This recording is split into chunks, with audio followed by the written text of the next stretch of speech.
Black Star Network is here.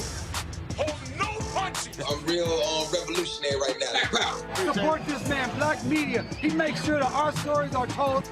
Thank you for being the voice of Black America, Roland. Stay black. I love y'all. All momentum we have now, we have to keep this going. The video looks phenomenal. See, this difference between Black Star Network and Black-owned media and something like CNN. You can't be Black-owned media and be scared. It's time to be smart. Bring your eyeballs home.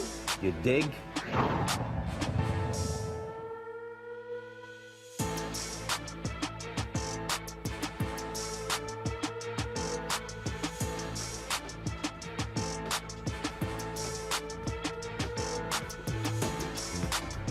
May 12, 2023, coming up on Roland Martin Unfiltered, streaming live on the Black Star Network. The white Marine who choked Jordan Neely to death on a New York City subway train, he turned himself in today after being indicted and charged on manslaughter charges. We'll give you the details in that particular case. South Carolina has made history by naming a black woman as head of the South Carolina Democratic Party. We'll talk with her about how she is trying to revive that party after hundreds of thousands of black folks failed to vote in the last election. Time is running out for the FCC to decide whether or not the standard General Tegna deal should go through. We will talk with one of the FCC commissioners, Brendan Carr, who says there should be a commission vote on that particular deal. Also on today's show, Morris College has a class on esports. We'll talk with the sister who is teaching that class, Christina Granville. Also on today's show, we will talk in our Education Matters segment about a program with NASA called the Date Equity Access Priority Initiative.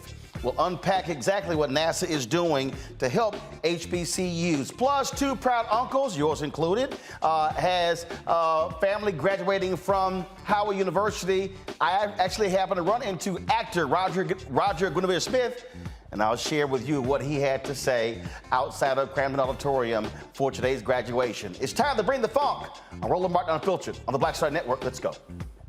He's got it. Whatever the miss, he's on it. Whatever it is, he's got the scoop, the fact, the find. And when it breaks, he's right on time and it's rolling. Best believe he's knowing. Putting it down from sports to news to politics. With entertainment just for kicks, he's rolling. It's on go, roll, y'all. It's Roland Martin, rolling with Roland now. He's funky, he's fresh, he's real, the best, you know he's Roland Martin now.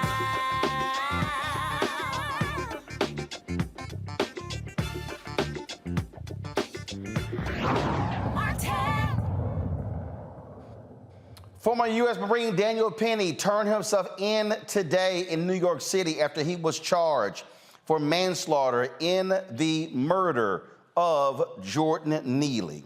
Now remember, this took place in New York City on a subway train station. Neely was arrested for a second-degree manslaughter. He appeared in a Manhattan criminal court before Judge Kevin McGrath set bail at $100,000. Following Penny's surrender, the attorneys for the Neely family held a news conference discussing what they want to happen, and they are fight for justice. What happened in the subway that day? First of all, what is this? He's going to come up with more and more things to make himself look better, because that's the only way that he can escape the consequences of what he did. But I tell you one thing, he cannot rewrite how the story ends. The story ends with his arms wrapped around Jordan's neck, choking him to death. And that's what he has to pay for. Those are the consequences that we cannot allow in our society. We cannot allow that type of aggression on a whim's notice. We cannot allow that type of judgment, and we cannot allow that type of crime to happen without consequence.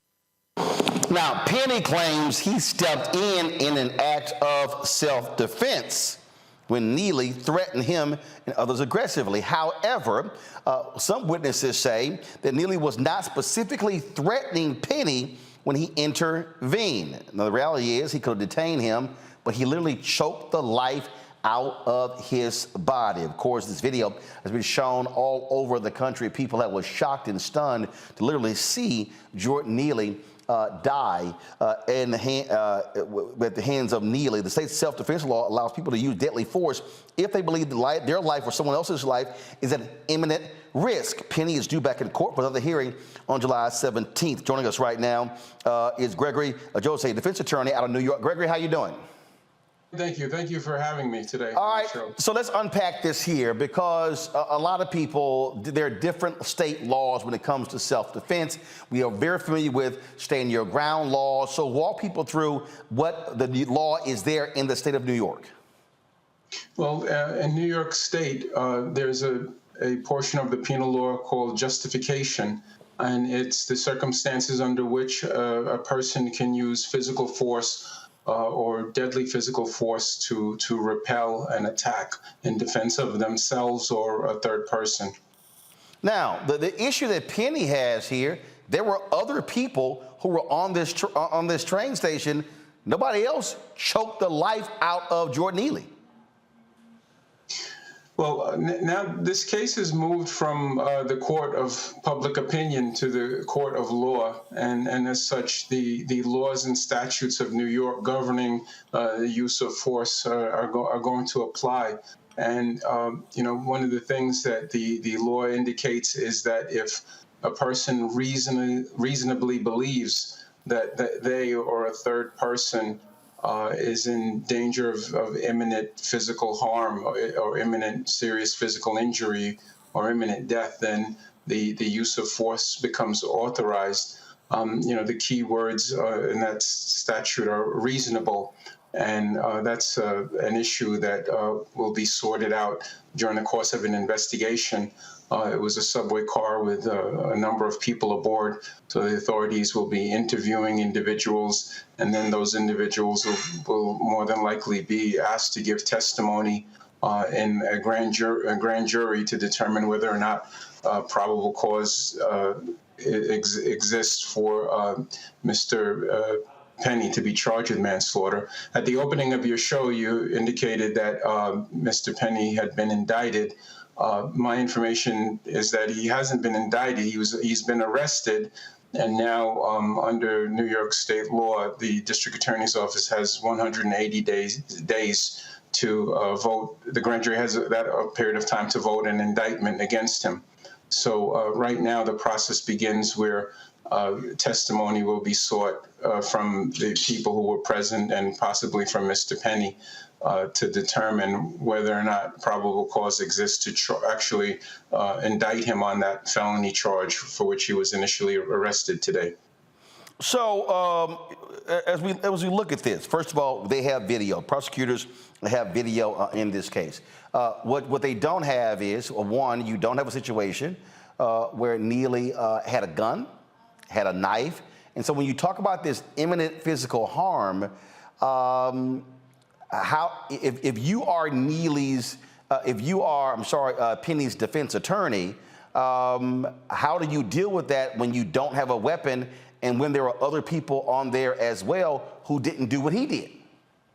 Well, it's a very fact-specific analysis, and again, the issue is the only opinions that count, judgment that counts, is going to be that of the individuals in the grand jury who are going to hear the evidence firsthand from the parties that were directly involved or who were witnesses to the acts that took place. And it's going to be a question of reasonableness. Would a reasonable person have felt that they were in danger of imminent physical harm, and was the response reasonable under the circumstances? And Gregory, when you say reasonable, it's also you're factoring in the amount of time he literally was choking him. And exactly, it's fact specific. So all of those factors are going to be analyzed by the grand jury. The conduct of the deceased, the reactions of the people, the other passengers in the subway car, their perception of a threat or their perception that there was no imminent threat. So, like I said, it's a very, very, very fact-specific analysis, and grand jury proceedings are secret, so the public will not be privy to the actual testimony of the parties in the grand jury. All right, then, Gregory, look, we certainly appreciate it. Thanks a bunch. We'll certainly be following this case to see what happens next from Manhattan DA Alvin Bragg's office. Thank you. All right, folks, got to go to break. We come back. I'll talk about this with my panel. Also, talk about some other news of the day. You're watching Roland Martin Unfiltered on the Black Star Network. Don't forget, folks, please, if you're watching YouTube, hit that like button. Also, download our Black Star Network app, Apple phone, Android phone, Apple TV, Android TV, Roku, Amazon Fire TV, Xbox One, Samsung Smart TV. We also want you to support us in what we do, so please join our Bring the Funk fan club. Send check and money orders to P.O. Box 57196, Washington, D.C., 200. 0037-0196. Cash App, $RM Unfiltered. PayPal, R Martin Unfiltered. Venmo is RM Unfiltered. Zelle, Roland@RolandSMartin.com. Roland@RolandMartinUnfiltered.com. And be sure to get a copy of my book, Why Fear? How the Browning of America is making white folks lose their minds. Available at bookstores nationwide, Amazon, Barnes & Noble, Target. You can download your copy on Audible. We'll be right back. Hatred on the streets, a horrific scene, a white nationalist rally that descended into deadly violence. White people are losing their damn minds. As an angry pro-Trump mob storms the U.S. Capitol, we've seen shooting. We're about to see the rise of what I call white minority resistance. We have seen white folks in this country who simply cannot tolerate black folks voting. I think what we're seeing is the inevitable result of violent denial. This is part of American history. Every time that people of color have made progress, whether real or symbolic, there has been what Carol Anderson at Emory University calls white rage as a backlash. This is the rise of the Proud Boys and the Boogaloo Boys. America, there's going to be more of this. Here's all the Proud Boys, Dave. This country is getting increasingly racist in its behaviors and its attitudes because of the fear of white people. The fear that they're taking our jobs, they're taking our resources, they're taking our women. This is white fear.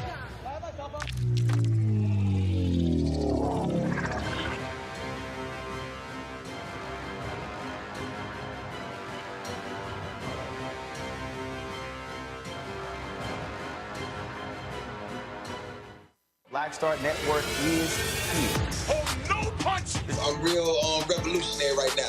Thank you for being the voice of Black America. All momentum we have now, we have to keep this going. The video looks phenomenal. See, this difference between Black Star Network and black-owned media and something like CNN. You can't be black-owned media and be scared. It's time to be smart. Bring your eyeballs home. You dig?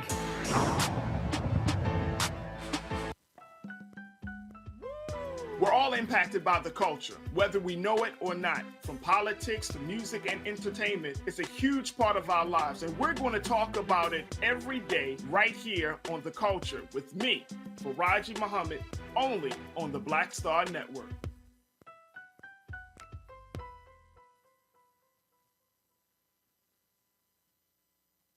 This is Judge Mathis. What's going on, everybody? It's your boy, Mac Wild. Hey, what's up, y'all? It's your boy, Jacob Lattimore, and you're now watching Roland Martin right now.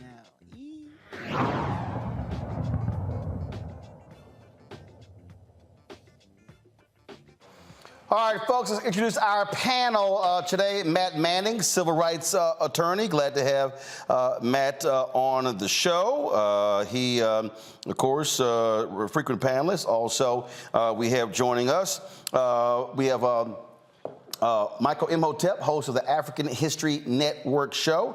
Glad to have Mike on the show. Mike, of course, from coming to us out of Detroit.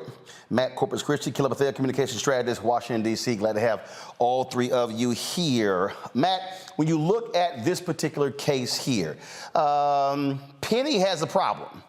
And Penny's problem is that there were a lot of people who were on this subway train. He's the only one who decided to apply lethal force to choke the life out of Jordan Neely. Nobody else did. So if he's going to make the argument, my life was in danger and the other people were in danger, how so? Gun, weapon, was the guy what, just yelling? They're going to have to make that argument. Yeah, I think you're exactly right. And I think your previous guest was good in showing that reasonableness is the standard here, both in New York and in Texas and presumably in other states. So the question will be, was it reasonable to use really force at all, but to use force to this extent? And I think your point is well stated. I don't think he will have a good argument that he should have used force. I am kind of confused here, though, as to why Mr. Bragg's office charged him with manslaughter rather than murder. What generally happens when you go to a grand jury is they're supposed to give you the charge that they think the evidence supports, but customarily prosecutors go to them with a potential charge, and sometimes that changes. And the reason I'm confused here is because manslaughter in New York is a reckless killing, which means you didn't intentionally or knowingly do it, but there was a substantial risk of harm that you disregarded. And putting somebody in a chokehold is much different than putting them in, another kind of hold, right? Like if he had just kept his body such that he couldn't move, that might make more sense than choking him. But choking him, that the likely outcome is a person's going to expire if you hold them too long. So I'm interested in seeing how this charge bears out, but I think your point is well stated. I don't think he's got a strong defense at all, because it'll be very hard to show that he was reasonably in fear of any, harm coming to him and or that force was necessary if you got a train full of people who did not think that was appropriate, because they set the benchmark. And that right here, Kelly, that he also has to deal with, you're on a public transit system. Folks are recording. So we saw what happened. Now, we don't have, well, first of all, what has not been released is video of what took place before, but we don't know what was all shot by various people. That way we can see what preceded the chokehold. You're right about that, but at the same time, I agree with what Matt is saying, and I think we're all on the same page here in that I am confused as to why I only see a charge of manslaughter when, as lawyers, we know that the saying is you can indict a ham sandwich, and considering that the jury is, siloed and in a private setting such that pretty much they can talk amongst themselves by way of the DA just presenting whatever they want to the grand jury. I don't understand how the DA thought it was reasonable to not add the second degree murder charge, right? Because we don't know whether there's malice, because that would be first. But second is like you killed somebody, and I don't see any negligence here. It seemed like it was pretty intentional. So it seems like they are already feeding into the court of public opinion on the side that Mr. Penny did not necessarily do anything wrong, because otherwise second degree murder would be one of the charges in the indictment. That's my opinion. Michael. Well, Roland, one, I knew charges was going to come here. Two, when Daniel Penny used a lethal chokehold. Now, keep in mind, he was a Marine, okay? So he has training in self-defense. You put a lethal chokehold on somebody for 15 minutes. Now, you can knock somebody out with that chokehold between 10 to 30 seconds. You had him in that chokehold for 15 minutes. So he also has to justify in court each minute, why'd you still have him in that lethal chokehold? The other thing is, if you feared for your life or the life of others, especially if you fear for his life, why didn't you try to get away? I'm not familiar with struggling with somebody for 15 minutes because you fear for your life like that. And what threat did Jordan Neely pose in the 10th minute, the 11th minute, the 12th minute, et cetera? So, and then also, these were charges filed by the DA's office, not from an indictment from a grand jury. From my understanding, it's still going before a grand jury. So maybe they'll come back with second-degree murder charges. And that right there, again, what still just jumps out at me on this, Matt, is this notion that I acted in self-defense before something happened. When a person is not brandishing a weapon, anything along those, let's just say, for the sake of conversation here, that Jordan Neely walked up to him and said, "I'm gonna knock you out." You still took an action that killed somebody. I mean, yeah, that's true. I can see, obviously, having done this work, I can see a circumstance where somebody's not brandishing a weapon. A good example would be if he continued to motion towards his pockets as though he had a weapon, right?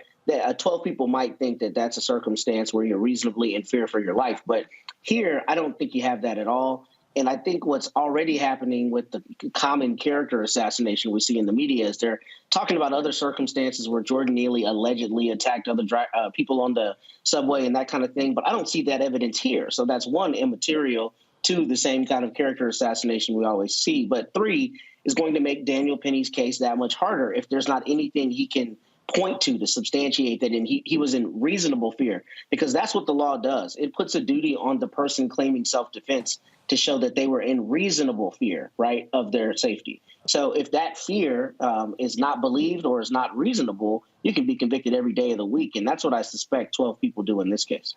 And I think for me, what I see here, Kelly, what I see here is you take this action, and what's amazing is to sit here and watch all of these nutcases on the right hail this guy as a hero. And it shows you the complete and utter disregard we have for folks who have mental issues, folks who may be homeless. This notion that, yeah, it's okay to kill this guy, society won't miss him. Well, I think it has more to the added layer with the people on the right regarding this issue is that this was an unhoused, mentally ill Black man. I do not think that the vitriol from the right would be as vitriolic had this young man been white, and had this young man been white and killed by another white man, or further, had this young man been white and killed by a Black man. I don't think that we would be seeing the discourse that we are seeing now amongst the right regarding this issue. At the end of the day, this was a young Black man who was mentally ill. This was a young Black man who was mentally ill and unhoused.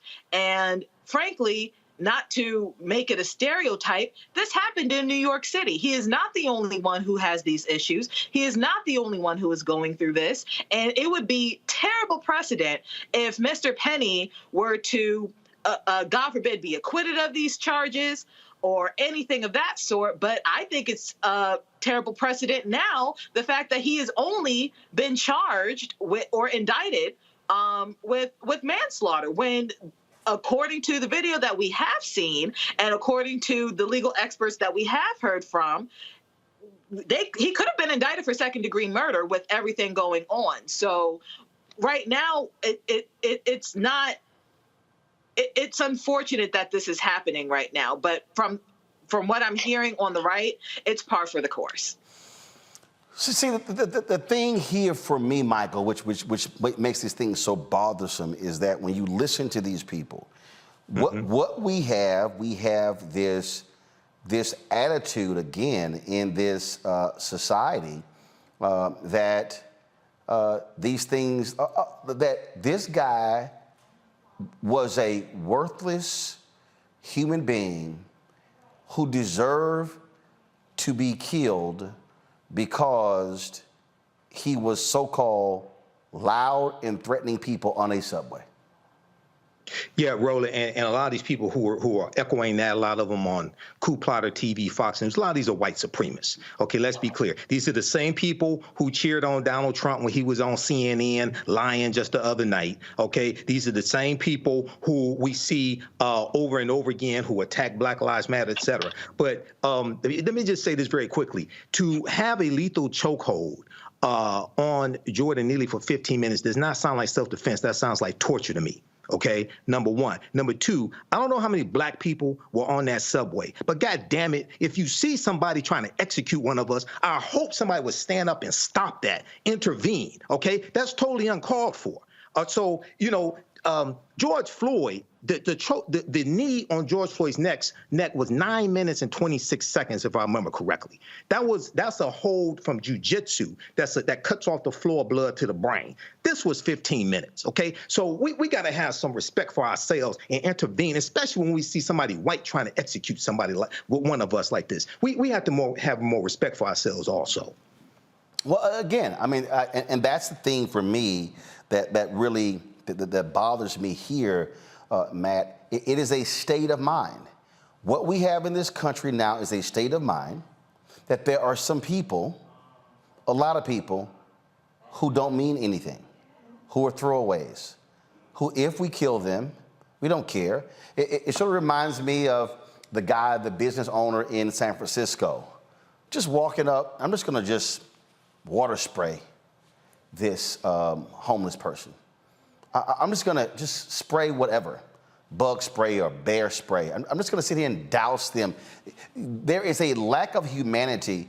And again, I get it. You're on the subway, and look, I've ridden the subway in New York City, and somebody's out there yelling and screaming. And look, your whole deal is like, all right, let me stand here. Let me see what this fool gonna do. Let's see what his ass gonna do. But when you decide to take him down, and you are a Marine, you have been trained in hand-to-hand combat.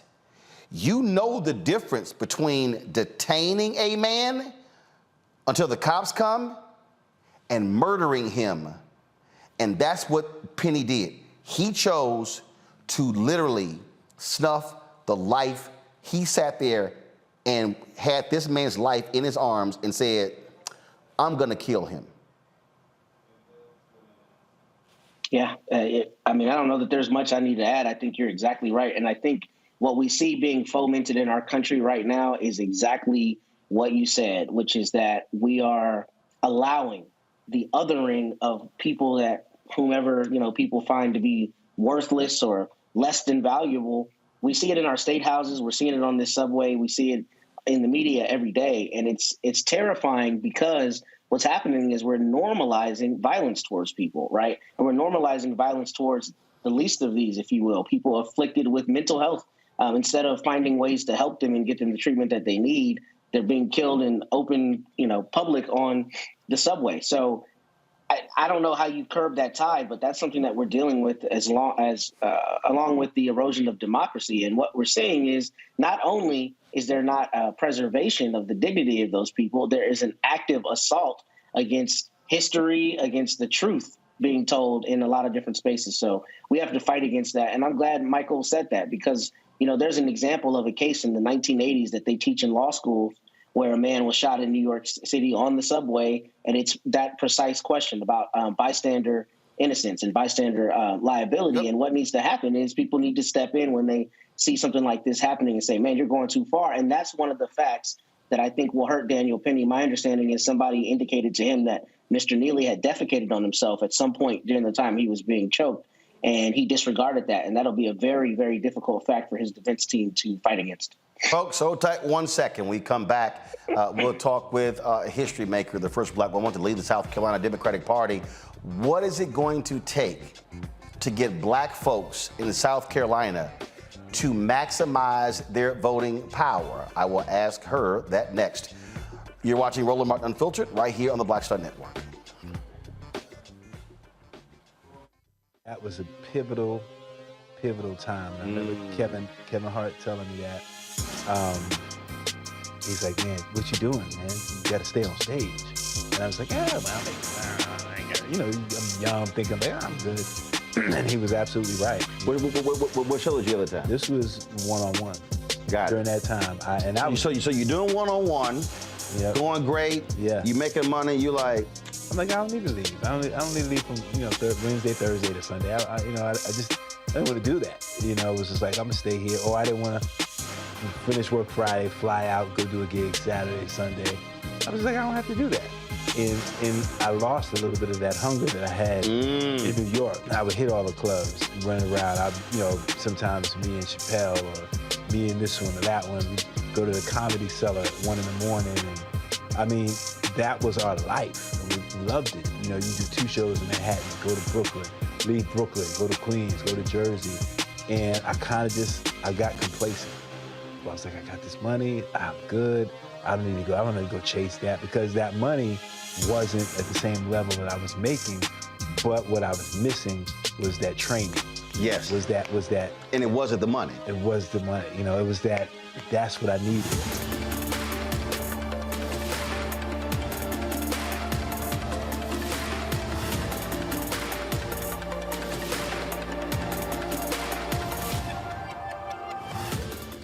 Next on The Frequency with me, Dee Barnes. We're going to talk to Leslie Segar, a.k.a. Big Les, and talk about her incredible career as a dancer, choreographer, and VJ of Rap City. Magic Johnson was there, so half the NBA was there. Iman the supermodel, so all the supermodels were there every day. Actors, right. Like it was a who's who of who's who. Right here on The Frequency in the Black Star Network. Hi, Hi, this is Essence Atkins. Hey, I'm Deion Cole from Blackish. Hey, everybody, this is your man, Fred Hammond, and you're watching Roland Martin, my man, Unfiltered.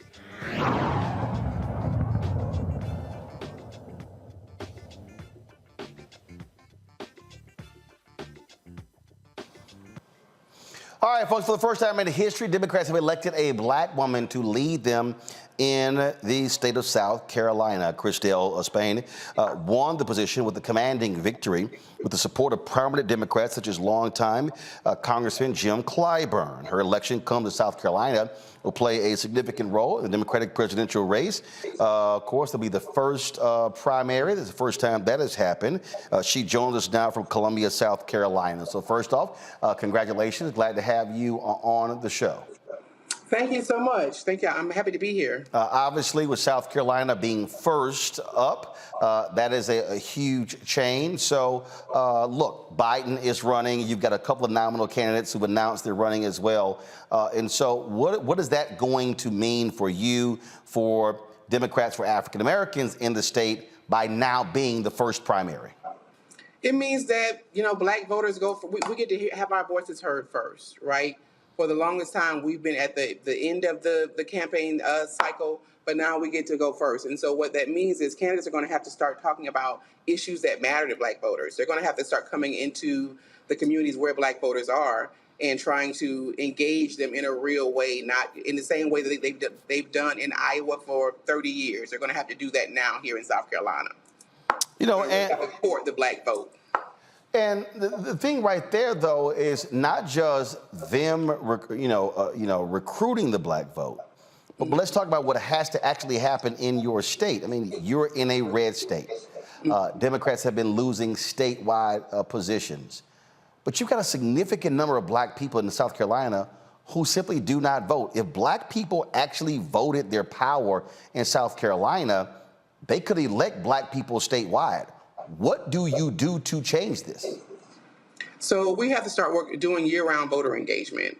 For the longest time, we've always just kind of dealt with the model of we leave our black voters to the end of the cycle, the end of a few weeks out from election day. And we can't do that anymore. We have to start seeing black voters as persuasion targets and talking to them early and talking to them often. I just had a successful cycle at the Democratic Congressional Campaign Committee, where my role was senior advisor for Black engagement. And I built a program that did just that. We started talking to black voters in April, the earliest ever at the DCCC, and we spent a significant amount of money doing that. We started targeting them with digital ads, mail, radio, and we have to do those same things here in South Carolina because we can do those same things here in South Carolina. When you say talking to them, unpack that, because I believe there's a different conversation saying, hey, we need you to vote. I can't get you to vote unless you're registered. I can't get you to register unless you believe that my vote actually makes a difference, which then means I have to explain why these policies, why these issues matter, which then gets you excited, then gets you comfortable with now I can register, now I can actually go vote. And so walk through what that actually looks like and means. So basically what that means, I'm talking about year-round voter engagement. That does include voter registration. So in 2020, I ran the coordinated campaign for the party when Jamie Harrison was the top of our ticket. And we laid the foundation that cycle, and we mobilized 1.1 million Democratic voters, and a little less of those votes, about 800,000+ were black voters. But we weren't successful as far as getting the victory. But what I did realize is that those black voters were excited to vote for Jamie. But one thing that I did discover later on when I launched a PAC, 46 Hope Road, to figure out why those Obama 08 voters weren't turning back out, is because we weren't doing collective organizing. We weren't holding their hand from the time that they were registered to vote all the way to November for Election Day. And so when I'm talking about that engagement, that is from voter registration. That is, hey, it's important for you to register. What issues matter to you? Get them registered. Make sure they get the voter registration card and just really stay connected with them until it's time to mobilize them in November. So when I say talk to, it's just not about like, hey, Democrats are here, we need your support. We also have to figure out what is a mobilizing issue for them as well. I remember we did a story here. There was a tremendous drop-off of black voters in the 2022 midterms. Why? What happened? It was a tremendous drop-off period. We've had the lowest voter turnout here in South Carolina, probably lower than we've seen in over a decade. So I don't really know. I wasn't at the party at the time, but there wasn't much of an effort to mobilize the voters in 2022. That is befuddling to me. I mean, because how can a South Carolinian be the head of the Democratic National Committee, but then in South Carolina, in his home state, there wasn't much of an effort to get folk to vote when you actually had competitive races? Well, Jamie, are you talking about Jamie Harrison? No. What I'm saying is, you got the head of the DNC who's from South Carolina, and then what you're saying is you didn't have Democrats who in South Carolina who were engaged in trying to get the vote out in 2022. That's crazy to me. Well, I mean, it's, the party, it's the candidates. I'm not the person to answer that question because I didn't work here in 2022. I wasn't elected in 2022. It's just about the party's effort. It was kind of lackluster for whatever reason. Was it a function of money? Money and a function of how our party is structured, right? If you have a top of the ticket here in South Carolina and they're not invested in the party apparatus, then the party doesn't really have an apparatus for that election cycle. So as you saw in 2020, when Jamie was the top of the ticket, he was highly invested in the party, and we had a very robust campaign cycle from, all across the state. He invested in the races from the bottom all the way up to, of course, his own race. And so we were able to mobilize those 1.1 million voters. But if you turn around 2 years later and have a candidate that is not invested in organizing in that way, then the party can't really get the resources it needs to engage voters. First of all, let's stay right there because what you just described is being at the mercy, frankly, of candidates. And so what are you going to then say to these candidates, top to bottom, those who run for U.S. Senate, those who run for Congress, those who run for statewide positions, what they are going to have to do? Because frankly, if the candidates go, hey, I'm sorry, we're not going to put the resources in there, are you going to look them in the eye and say, well, guess what? You're going to lose then. Absolutely. I'm going to say that. But what I do want to make sure that we're doing is having a very strong and robust candidate recruitment and training program so that candidates are aware of what their expectations are and they know what they're expected to do and they know what the party is expected to do. And we're also going to I'm going to work with my executive committee to come up with a plan B because we cannot be at the mercy of candidates like that ever again. Because in 2020, we took 3 giant steps forward, and then in 2022, we took 6 steps back. So we can't afford to do that. We have to continue progressing. Questions from my panel. First off, Kelly. Sure. First and foremost, congratulations. Thank you. I know this was no small feat. And as someone who has ancestral roots in South Carolina, both Carolinas, but South Carolina in particular, I'm really excited for you in this endeavor.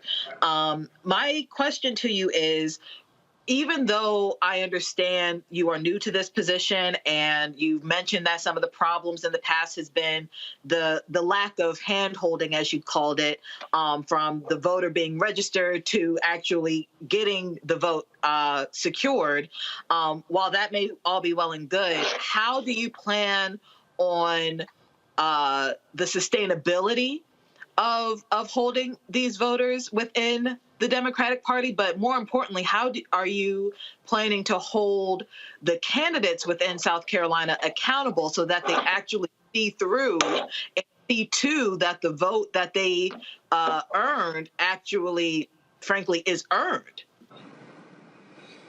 How am I going to hold the candidates? Tell me one more time. I'm sorry. How are you going to hold candidates accountable, the Democratic candidates under your purview accountable for the vote that you are trying to galvanize in South Carolina? It's all about really having a strategy. We're all going to be invested in that winning strategy. And a lot of times I've seen in the past from a different vantage point that everybody's kind of doing their own thing. and we can't do that, right? The party has a role in the election as well as the candidates. And so if the accountability piece to me comes with, we're doing our part, which is, these voters here, right? We know the voters that we need to mobilize, and we know the voters that the candidate needs to try to persuade to vote. And so I think the accountability comes with it being invested in the strategy.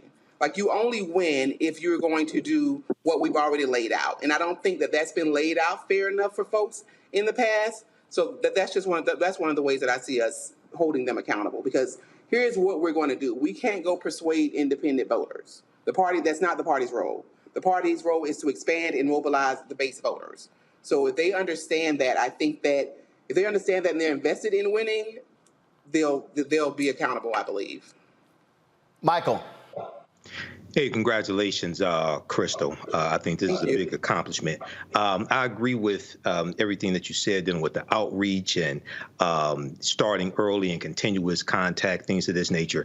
One thing that I think is really important is in the communication, the ongoing communication is assessing what has been accomplished under the Biden-Harris administration, what has been accomplished the past 2 years, et cetera, or 3 years. What are one or two ways that you plan to communicate what has been accomplished? One, and two, are you using just curious, are you using the document from whitehouse.gov, the Biden-Harris administration advances equity and opportunity for Black Americans and communities across the country? Because this is about a 26-page document that breaks down category by category how the policies of the Biden-Harris administration are helping African Americans. Absolutely. I've seen that document. And the one thing that I will tell you is that just because we haven't been talking to our voters in that way, our voters don't know, right? They don't know their vote is working for them. And that is the role of the Democratic Party. Like, even with the bipartisan infrastructure law, right here in South Carolina, right here in Columbia, the traffic is almost at a standstill because of all of the construction. And people are frustrated. But what I want to make sure that our voters know, this is progress.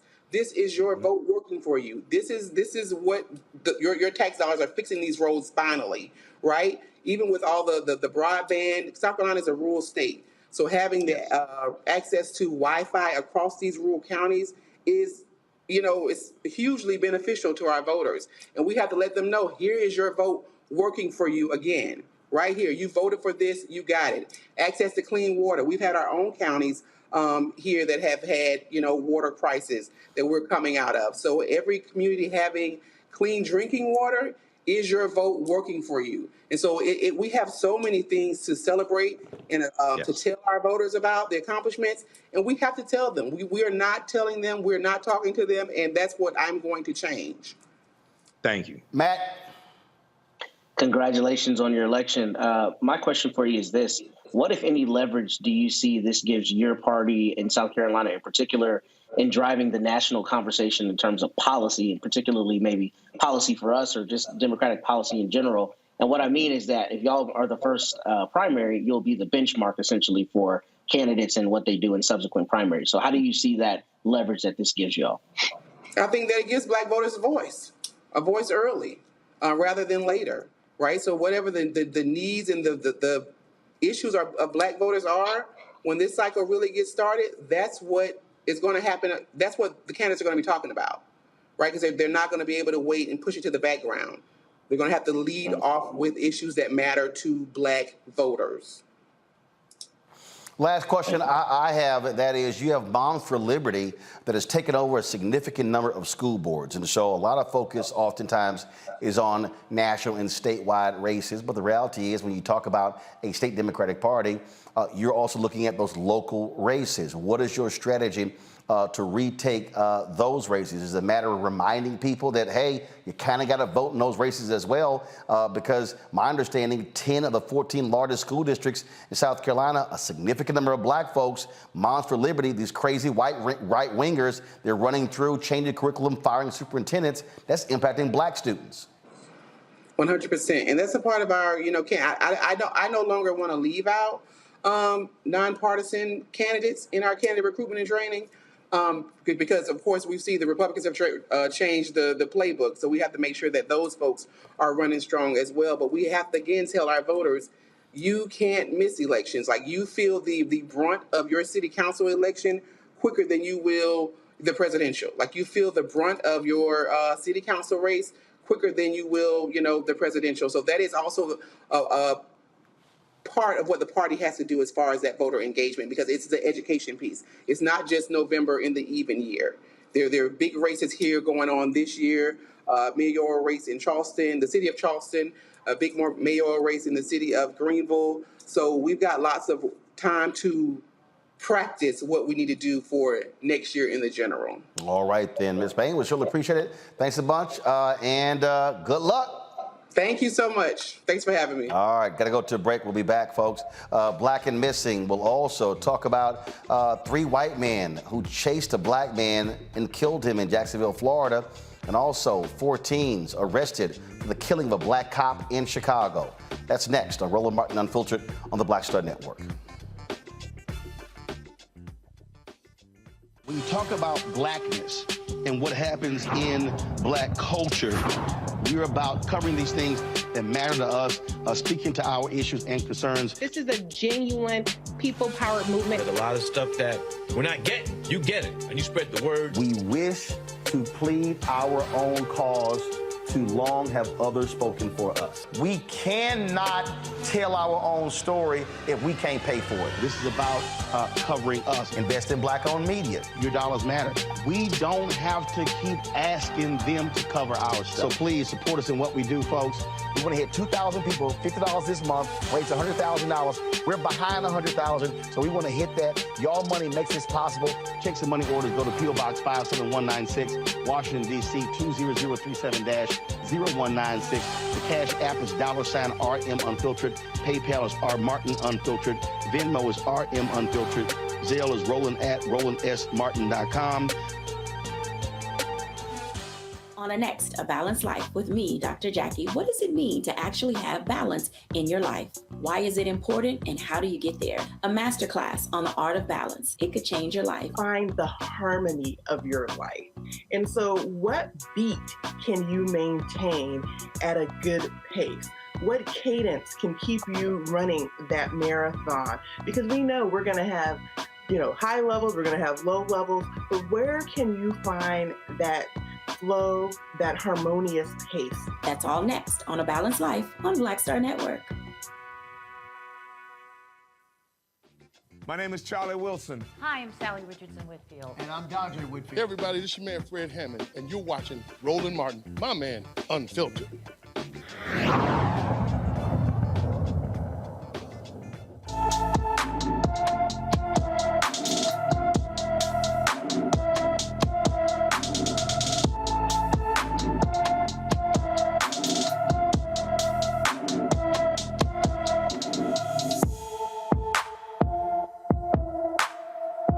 Kennedy Myers went missing from her King Street, South Carolina home on April 21st. The 16-year-old is 5 feet 6 inches tall, weighs 165 pounds, with brown hair and brown eyes. Anyone with information about Kennedy Myers should call the Williamsburg County, South Carolina Sheriff's Office at 843-354-0606, 843-354-0606. Folks, this story reminds me of the Mount Arbery case. 3 white men in Jacksonville, Florida, are accused of killing a black man who they actually chased. Ryan Nichols was charged with second-degree murder, while Daniel DeGaria and Holden Dotson were charged with accessory after the murder. The 3 men are accused of chasing a black man whose identity has not been released for no reason, shot and killed him. Jacksonville sheriffs found the victim on May 2nd lying on the ground near a dumpster where police believe he was trying to hide from the men. He was pronounced deceased. The judges advised DeGaria and Dotson that they may have hate crime charges added to the other charges. According to Florida statutes, hate crimes bring heavier penalties. This right here is absolutely insane. Kelly?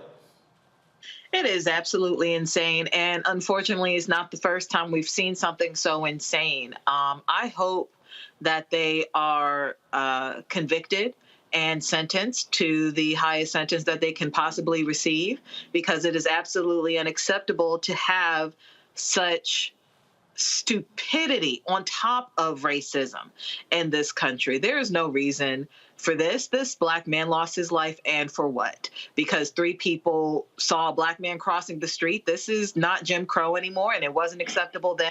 It sure isn't acceptable now.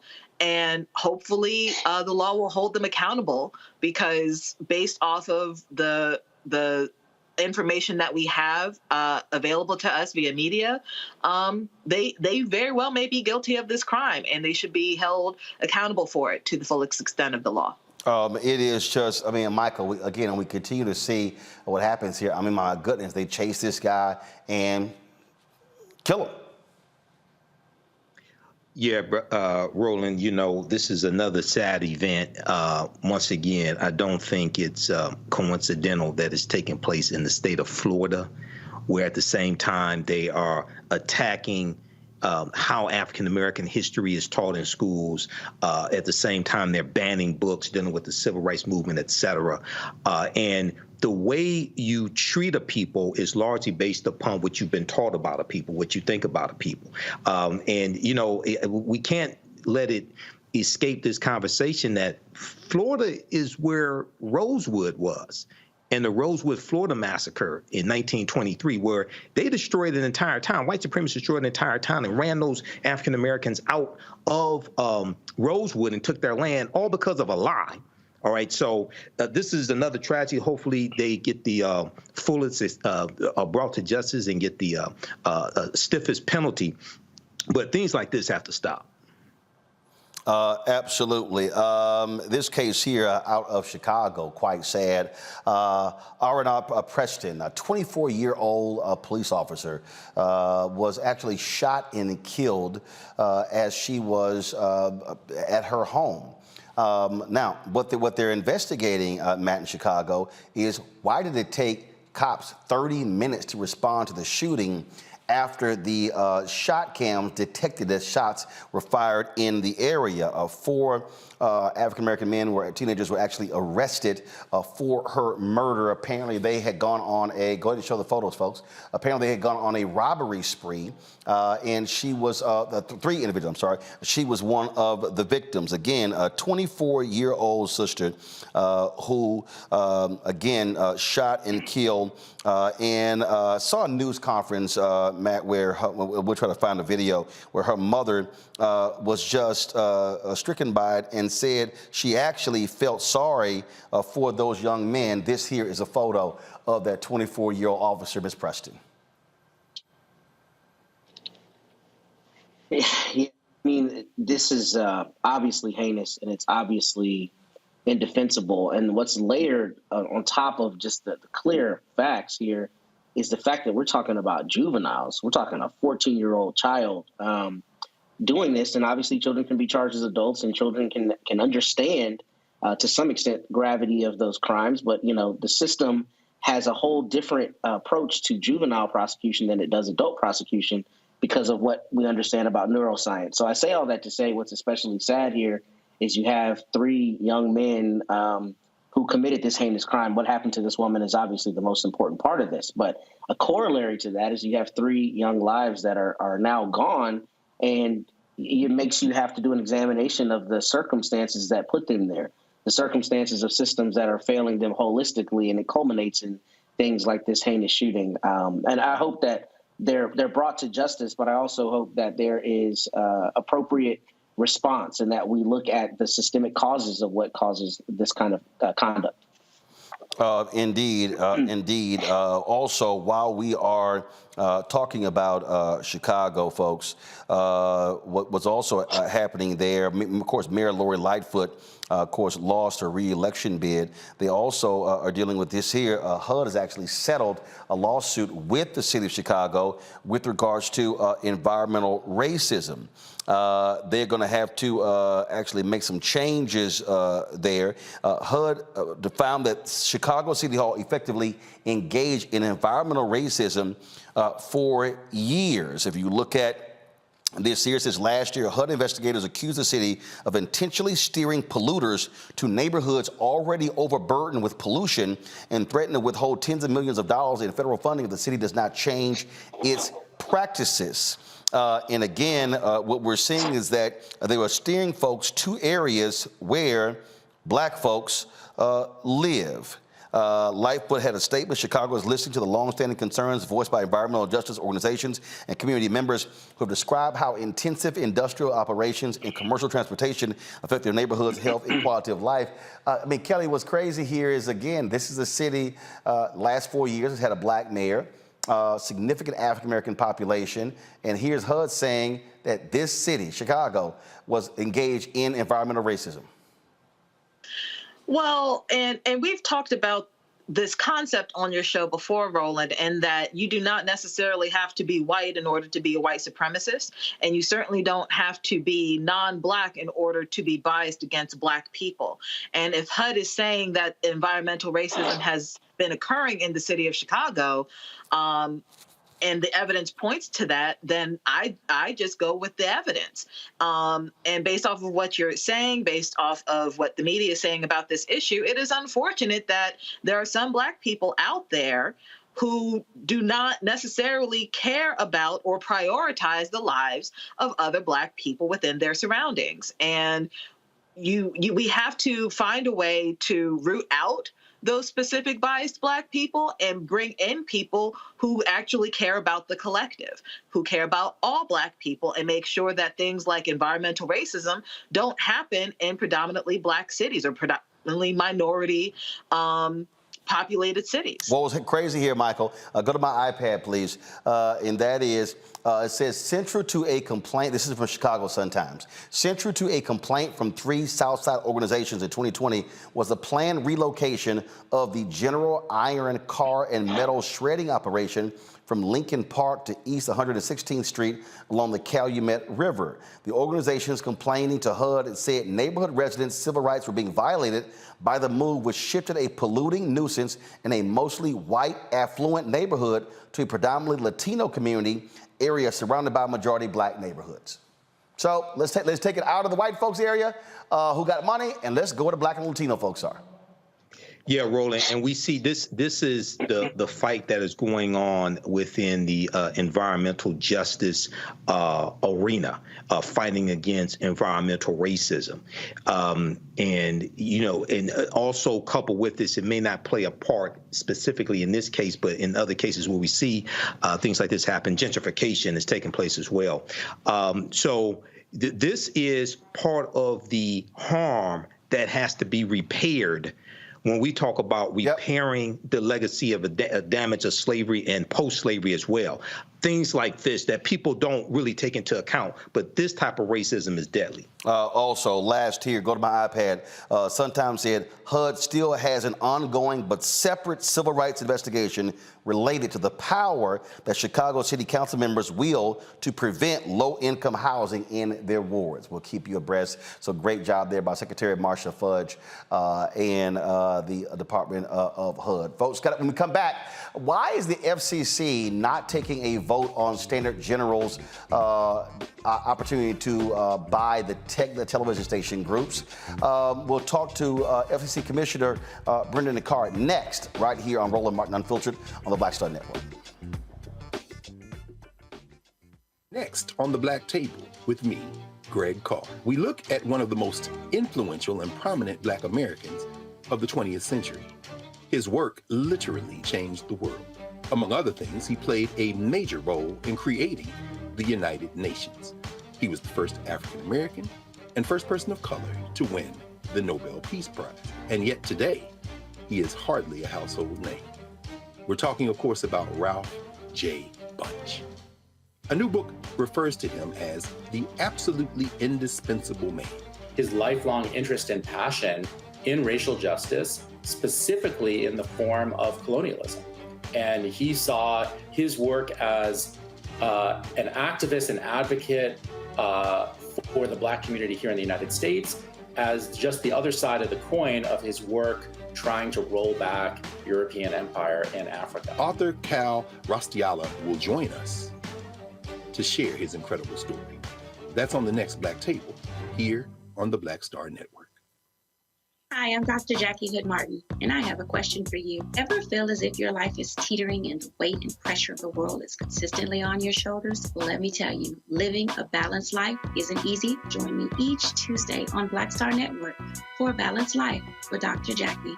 We'll laugh together, cry together, pull ourselves together, and cheer each other on. So join me for new shows each Tuesday on Black Star Network, A Balanced Life with Dr. Jackie.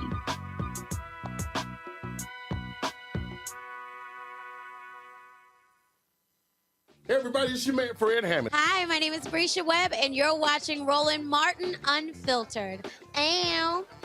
Well, I like a nice filter usually, but we can be unfiltered.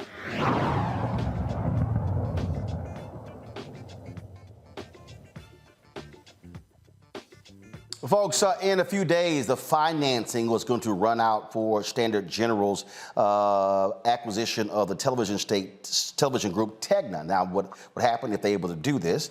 They will be acquiring the second largest TV group in the country based upon revenue. Now, Soo Kim, who leads Standard General, he's a Korean American. They've been having this battle back and forth. They've been fighting various unions. Some support, some don't. Critics have said they're going to be causing the loss of jobs. He said he's made a number of concessions, saying they're going to be actually adding jobs. We actually have a partnership with Soo Kim, if this deal goes through, to expand our content as a Black-owned media company on all of these various properties. And so if he's able to do this, joining us right now is the commissioner of the FCC, Brendan Carr. There are 4 commissioners. They have a position that is vacant. The chair of the FCC, of course, sent this to the administrative judge. Many said that's a death knell because they don't have, the judge admitted they don't have enough time to actually investigate this here. What still is befuddling to me, Commissioner Carr, and I was there at the FCC meeting a couple of weeks ago, if you have an FCC commission and you have 4 commissioners, and yes, you got one person who's not there, why in the world does the chair not say, look, we're the commission. We get to decide, have an actual hearing, go through the facts, have an actual vote? Because this has been looked at by the FCC for a hell of a long time, right? Yeah, you're right. Look, there's no question the FCC has the authority to issue an up or down vote on the merits with respect to this transaction in time for that ruling to make a difference, although, as you indicated, it doesn't look at all like that's going to happen. If you step back, what's concerning here is if you look at the ownership by minorities of full-power TV stations in this country, it's in the single digits, and we have worked for years to try to improve that. And without really us doing anything, this transaction came to the FCC, as you noted. Minority owner Soo Kim will be purchasing about 60 full-power TV stations, and they'd be run by a woman. That would put us for the first time into the teens, at least, in terms of the percentage of TV stations owned by a minority, increased by 50%. That doesn't happen very often when you can have the most significant pro-diversity injection of capital and ownership into broadcast TV. And the internet's great. People are going direct to consumer. I think that's fantastic. Gets rid of the middleman. But there's still something very unique about the power of local television. I think this was one where the FCC really didn't run very good process, and I'm disappointed with where it is right now. You also have folks like Cedric Richmond, former congressman, who said that the FCC decision does not jive with the Biden-Harris administration on wanting more equity and inclusion when it comes to businesses in this country. Yeah, you're right. I mean, look, the touchstone of the FCC's media regulations of our entire approach to media regulation is localism, competition, and importantly, diversity of voices, diversity in all of its components. And again, it takes a lot of work to try to attract minority ownership in media broadcasting because access to capital is difficult. There's a lot of barriers to entry, experience. And again, when you have a transaction coming to the FCC's door that says, look, we will put you in the teens, we will increase by 50% minority ownership of TV stations, and yet we just put this bad process. Again, to step back, this deal was before the FCC for a year. And as far as I could tell as a commissioner, I wasn't even no indication that this wasn't headed towards an up or down vote. And all of a sudden, the trap door fell out beneath of it. And just think about the signal that it sends, not just the negative signal it sends in this particular transaction, but who's going to want to go through the expense and the risk of a year-long regulatory review at the FCC, only to be told at the end of that, by the way, you're not even going to get reviewed on the merits. We're just going to let you die when your financing runs out. One of the things that I have said, again, and I've been one of the people who has been, look, just out front, really pushing hard when it comes to ownership. And the thing here is that when you talk about this opportunity, there have been a number of civil rights groups that have signed MOUs with Sue Kim with regards to this in terms of what it would mean. But we actually look. I own this, and I can tell you, there's been no other major station group. There's been no other major station group where we've met with who said, "Hey, let's do a deal and help grow and build a black-owned media company." And that, to me, that's why I did it, because the ability for us to be able to get our content, to have our content on these platforms, to be able to access local television stations where African Americans are, that's what this is about. That's why we struck this deal. And so by the FCC not moving on it, not only do you deny Sue Kim, come on guys, show the photo. Not only do you deny Sue Kim this deal, you also are actually hurting someone like me, a black-owned media company, from being able to grow and being able to one day able to buy stations and build a media company. And so what ends up happening is the media, frankly, the second most powerful institution in the world behind the military, stays largely white in America. Yeah, it's deeply, deeply disappointing. Another idea that we threw out a couple of years ago was something called an incubator program. We launched it in the radio context, which is to say a large TV station could incubate a smaller new entrant, women-owned, minority-owned, and they could do that in a way that wouldn't count against FCC's ownership rules. That radio incubator hasn't really seen a lot of uptake. My view is we need to expand that into TV and maybe look at some additional incentives. How do we create the right regulatory incentives so that large established TV, hopefully soon, and radio stations will bring on board new entrants, get them into the market, share resources, share talent, and then allow them to flourish. I think that incubator program is another thing at the FCC that we really need to get going on. Well, and look, you used to have tax credits that played a huge role, that expanded the number of radio station ownership. That, of course, that went away, and then we saw that contract as well. And the thing here, and again, I'm just going to, this is not an ideological deal. Here's the deal. When Sinclair took over all these TV stations, they infused their ideological perspective in these stations. So we understand, and look, I know when you own, you get to do what you want. And so having a Korean American who owns a station, partnering with African Americans, partnering with Latinos and others, then it expands the opportunity. And I would have thought democratically appointed FCC commissioners would like that. Yeah, look, I think ownership matters, to your point, and I think that's why we work so hard. You mentioned the tax credits, which were in place. They expired, and Congress hasn't put them back in place. Those seem to work. Obviously, there was constitutional questions raised with respect to that. I think that was part of the expiring. But again, there's all these things that we try to do to introduce minority ownership, and yet this deal comes to our door, and all we have to do is say yes, and you go from 5%, 6%, 7% minority ownership of TV stations in this country into the teens right away, and that's a pretty good start. And again, I'm concerned about this transaction. I don't see a path forward at this point, unfortunately, process-wise at the FCC. But again, more generally, I mean, who wants to go through this when there's just no certainty at all? So I think we've got work to do at the FCC to make sure that the ownership of TV stations, of radio stations, better reflect the diversity of this country. You have two commissioners who would like for there to be an up and down vote, you and Commissioner Symington. There was a filing that I thought was interesting that stated, in any event, the applicant's request for a commission vote appears futile, given that it seems unlikely that the applicants could receive a majority vote in support of their proposed transaction, because the FCC does not have a full complement of commissioners to vote or break a deadlock. First, Gregory Starks is an African-American. He's an FCC commissioner. As he actually publicly stated where he stands on this, and first of all, how can there someone say, well, it's going to be deadlocked if you never actually have a vote? Yeah, well, process-wise at the FCC, the chair has complete control over what comes before us to vote and what gets yanked away from us in terms of casting a vote. That's a prerogative of the chair. So again, even though there's 4 of us, even if 3 people came together and said they want to vote on the merits, unless one of those 3 is the chair, there's no action forcing way that 3 commissioners can force a chair to bring something forward. You mentioned Commissioner Starks. He's been doing really good work at the FCC. He's been working hard. I was just with him at a historically Black university down here in Virginia, and he's been promoting some initiative to try to get more low-income minority communities onto the internet with a particular program called ACP, which is a new subsidy discount to get low-income people online. So I think we're all rowing in the right direction here, but this is just a real big black eye for the FCC when we had a chance to do something to promote diversity, and plainly it looks like at this point we're not going to.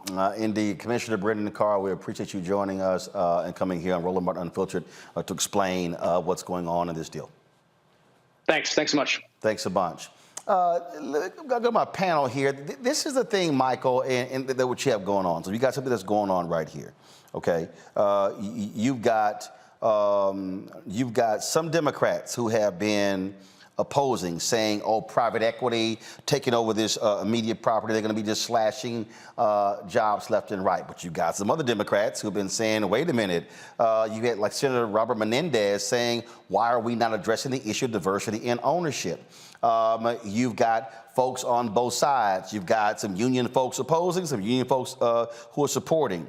The thing for me is real simple. You're the FCC. You are appointed to make decisions. Do your job. Commissioner Rosenwald, just do it. Call for the actual vote, or say, we're going to have an FCC hearing. We want to hear both sides, and let's vote and see what the hell happens. Don't ship it off to an administrative judge to kill it. Yeah, I think the FCC should act on this. And this is one of the reasons why specifically Black-owned media is so important, but how Black-owned media is also impacted by government decisions, by who's in office, by the FCC. So I think they should make a decision on this. And also, you know, we have to understand, and I think those of us on the panel know this, the Democratic Party is not a monolith. Those Democrats in the House and the Senate, they're not a monolith. And I think it's also important to have representatives in the House and the Senate who also have some type of background in media. The reason why I say that is specifically African Americans. The reason why I say that is because they can probably advocate better for African American media than other people who may mean well but don't have any experience in this arena. Well, here's the whole deal. The FCC, that's what their job is, Matt. They are the Federal Communications Commission. There are 4 of them. One person had a name withdrawn after opposition from Republicans. And so typically, whoever party is in control, they typically will have 3 Democrats, 2 Republicans, or 3 Republicans, 2 Democrats, typically how it goes.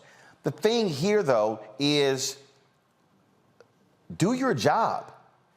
Literally, you've had months and months and months of research. That's why you have staff. Call a hearing and say, guess what? Those who are for this, we would love to hear your testimony. Those who are against, we're going to sit here and actually do a vote. This is sort of like, Matt, like the Supreme Court shadow docket. You just be able to, so you don't actually have any hearings. You don't actually have any testimony, but you kill certain things or make certain rulings at Friday night at 9 p.m. so no one knows what's going on. That's essentially what's going on here. You're killing a deal by not actually holding a vote.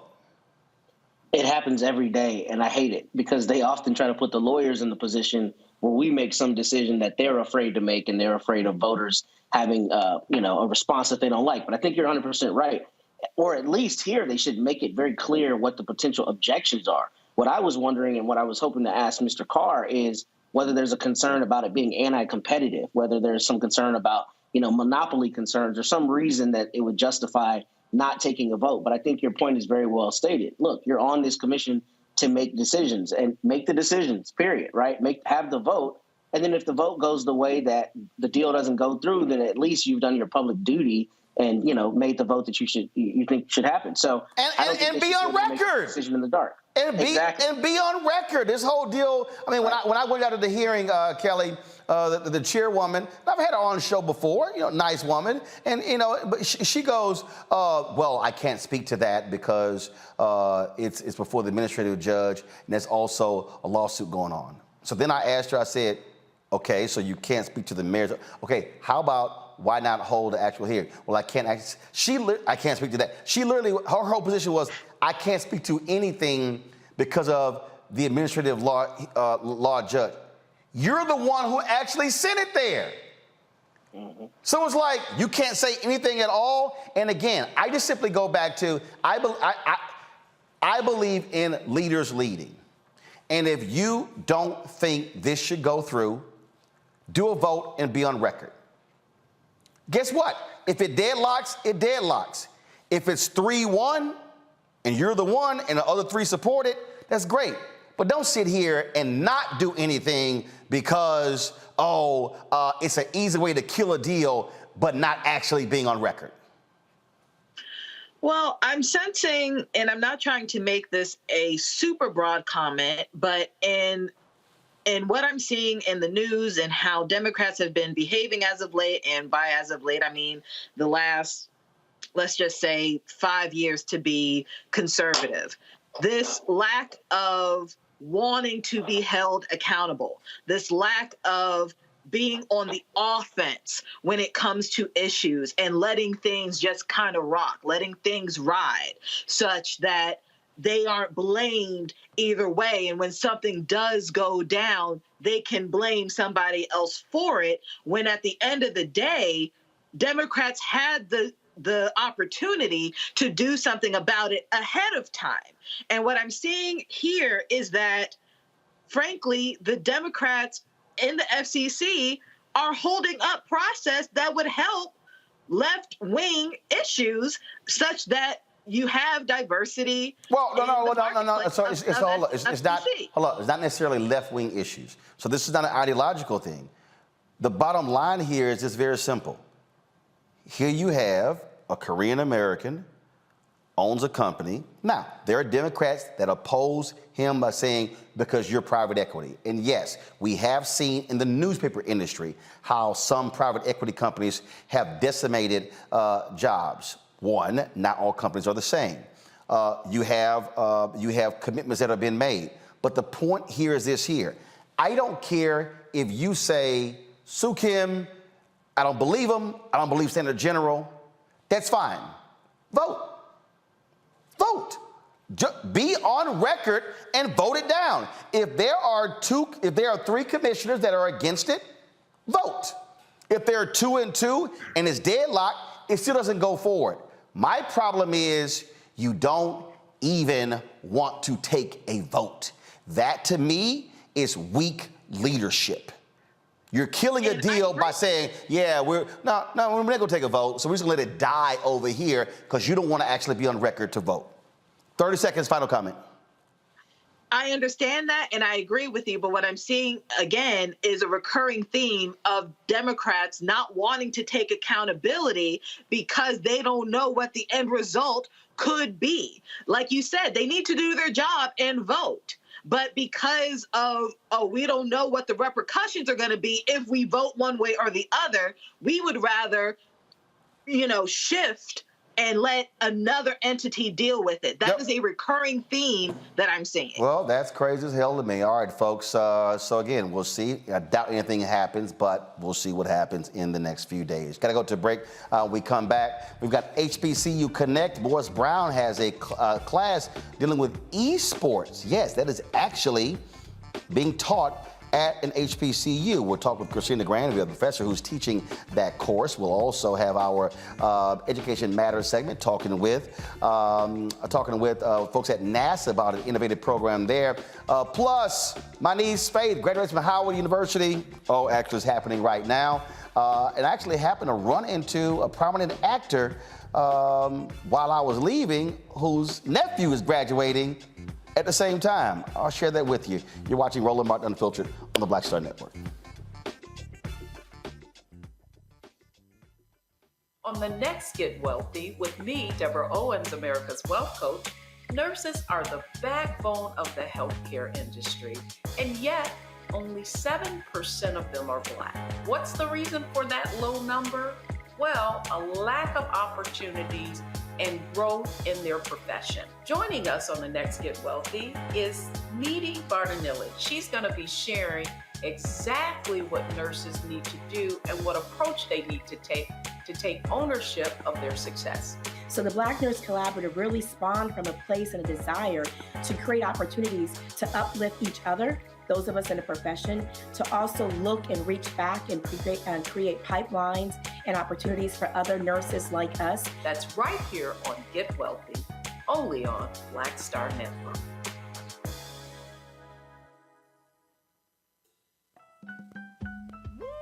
We're all impacted by the culture, whether we know it or not. From politics to music and entertainment, it's a huge part of our lives, and we're going to talk about it every day right here on The Culture with me, Faraji Muhammad, only on the Black Star Network.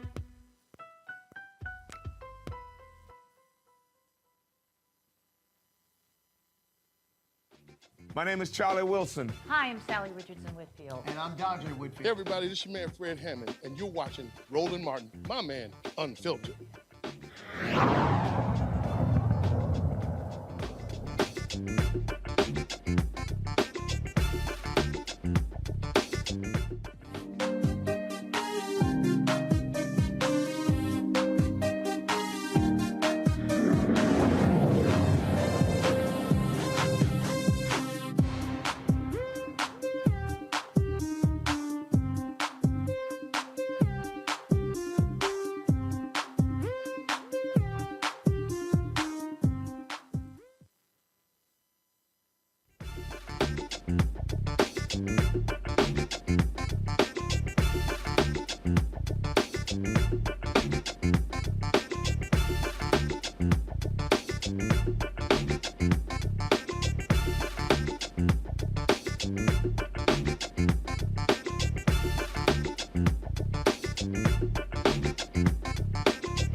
All right, folks, it's graduation day all across the country, and a little bit earlier, I dropped by Howard University because my niece, Faith Marshall, she's actually graduating. Yeah, she was showing her graduating shoes, and so they're actually having the ceremony as we speak.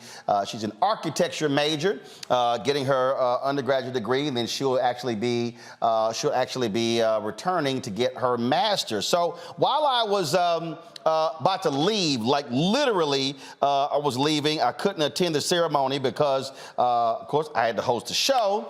And so, guess who I run into? Actor Roger Guinevere Smith. You've seen him in many Spike Lee movies. Well, his nephew was graduating. And so, hell, while we're there, might as well talk to him. Here's our conversation.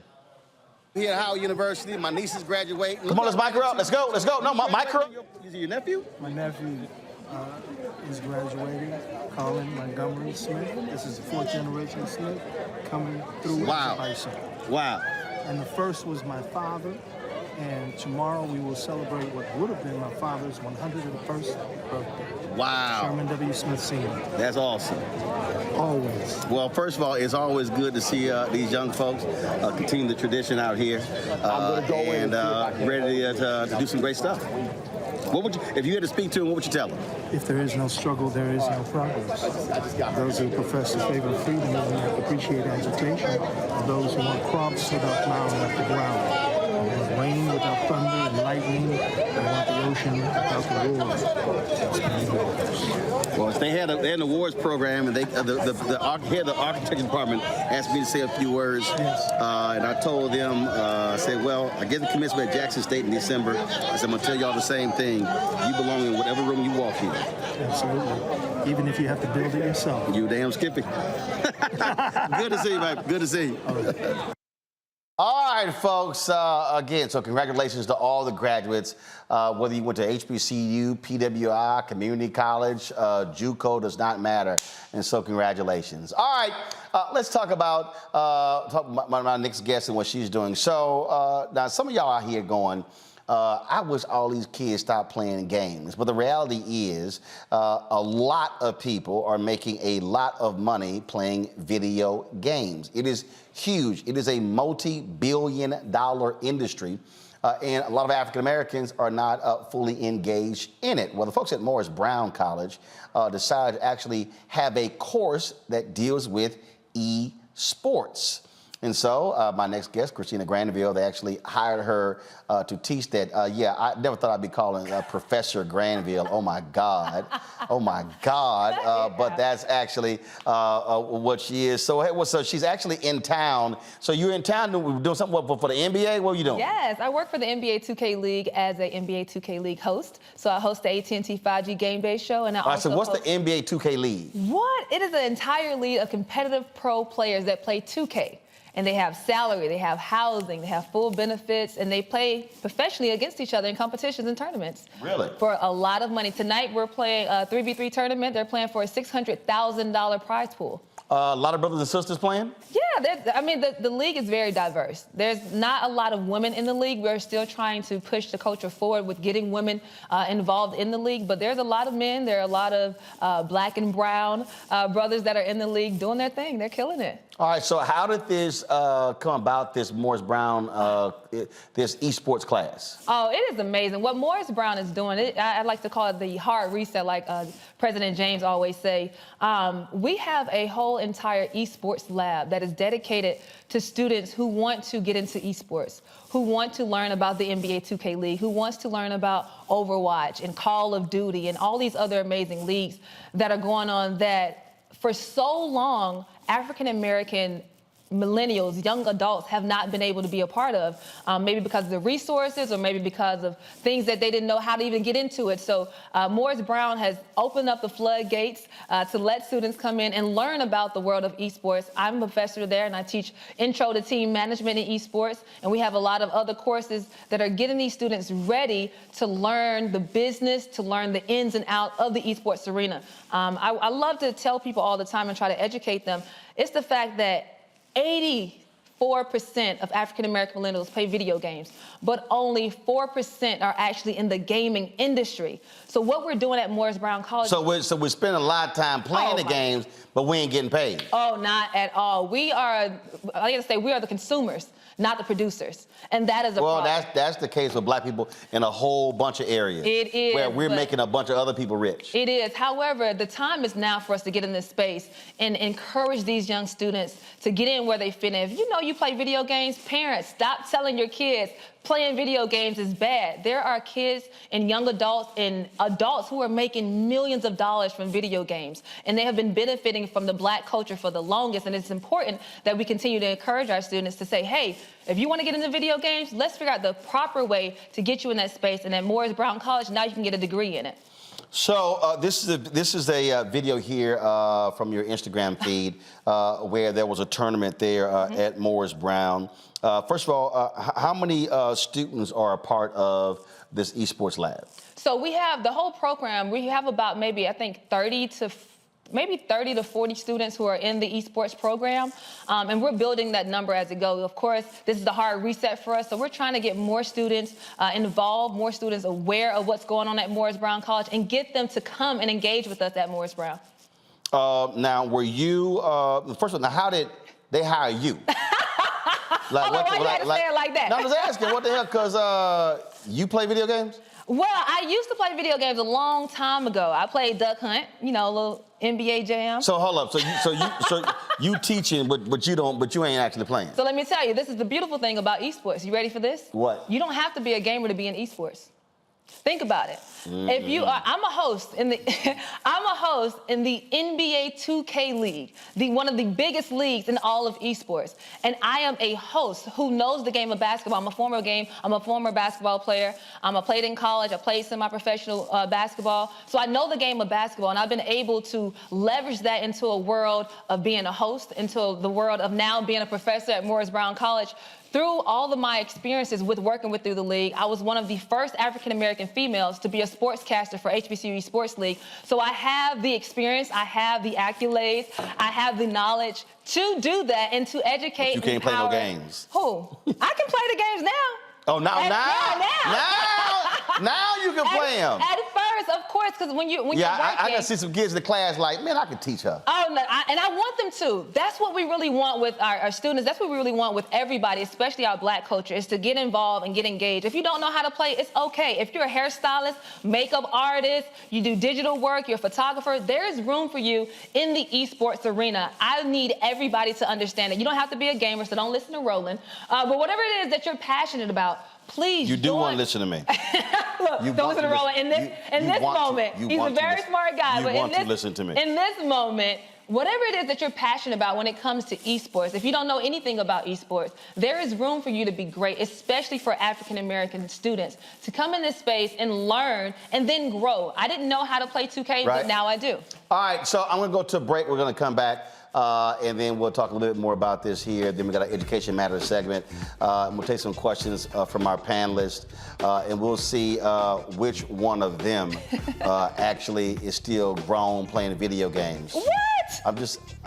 You said grown still playing video games as if that's a problem. Yes, first of all, in television, it's called a tease. That is not a problem. Actually, it's called a tease. You know, I'm gonna get you. See, the whole point in television is like you do a tease to keep people to come back after the break. See, somebody is a newbie at hosting, somebody is a veteran. Oh, we've been doing this for years, but you better get it, Roland. Come on. Somebody's a veteran. Come on, Roland. You better ask somebody. 3 Hall of Fames. You're watching Roland Martin Unfiltered on the Black Star Network. Yes, that was petty and shady. I love you! Hatred on the streets, a horrific scene, a white nationalist rally that descended into deadly violence. White people are losing their damn minds. As an angry pro-Trump mob storms the U.S. Capitol, we've seen shooting. We're about to see the rise of what I call white minority resistance. We have seen white folks in this country who simply cannot tolerate Black folks voting. I think what we're seeing is the inevitable result of violent denial. This is part of American history. Every time that people of color have made progress, whether real or symbolic, there has been what Carol Anderson at Emory University calls white rage as a backlash. This is the rise of the Proud Boys and the Boogaloo Boys. America, there's going to be more of this. Here's all the Proud Boys, guys. This country is getting increasingly racist in its behaviors and its attitudes because of the fear of white people. The fear that they're taking our jobs, they're taking our resources, they're taking our women. This is white fear.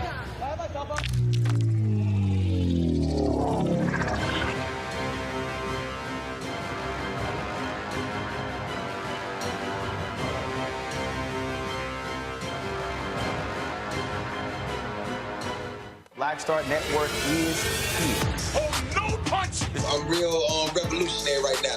Thank you for being the voice of Black America. All momentum we have now, we have to keep this going. The video looks phenomenal. See, there's a difference between Black Star Network and Black-owned media and something like CNN. You can't be Black-owned media and be scared. It's time to be smart. Bring your eyeballs home. You dig? Hey, I'm Cupid, the maker of the Cupid Shuffle and the Wham Dance. What's going on? This is Tobias Trevelyan. And if you're ready, you are listening to and you are watching Roland Martin Unfiltered.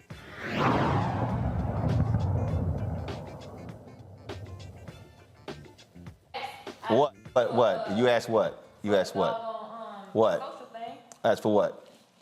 We're back live. Thank you, guys. What? Welcome back. Like, seriously, you trying to sit here? Welcome back. Y'all, she sat out. I'm explaining y'all what happened. Well, why you got to come on shows with your friends, Lord She literally sat down and she said, what time is this coming on? I did not say what time is coming on. Okay. Welcome back. This is the HBCU. She said, what time is this coming on? I said, we are live. Listen, and then she just see, here's the problem. See, I have so many jobs. You never say nothing off air because I will put it on air. So then she's like, hey. We having a whole conversation. Hey, can somebody send me this video? I didn't have time to tell my Instagram followers. I'm like. And all my people. And I said, we only live 5 days a week, and we've only had Roland Martin Unfiltered for 4.5 years. Congratulations. And I've known her in that same time. I've known you for almost, go to my for iPad. for 5 years. Yeah, but I've been working. I'm actually right down the street at Capital One Arena at District E, hosting there as well. So I'm in between jobs. I'm in between jobs right now. I'm hosting there. I'm also here, and then I'm going back to host because we have some more students that are coming to watch our 3v3 playoffs. So shout out to everybody at the NBA 2K League that's holding it down for me while I'm here on your amazing show that I'm so happy to be a part of. Live. Let me show y'all. This here is the Morris Brown Esports Performance Concentration Certification. 24 hours are required. You see the program description, and so they offer the classes in Introduction to Esports. Is that what you do? No, sir. Okay, which Introduction to Business Modeling, is that what you do? No, sir. Nope, that's no shock. Introduction to Social Media Management, is that what you do? No, sir. Okay, you got Esports Performance and Contemporary Issues. You do that? Nope. Intro to Desk Hosting, is that what you do? I may be doing that in the fall.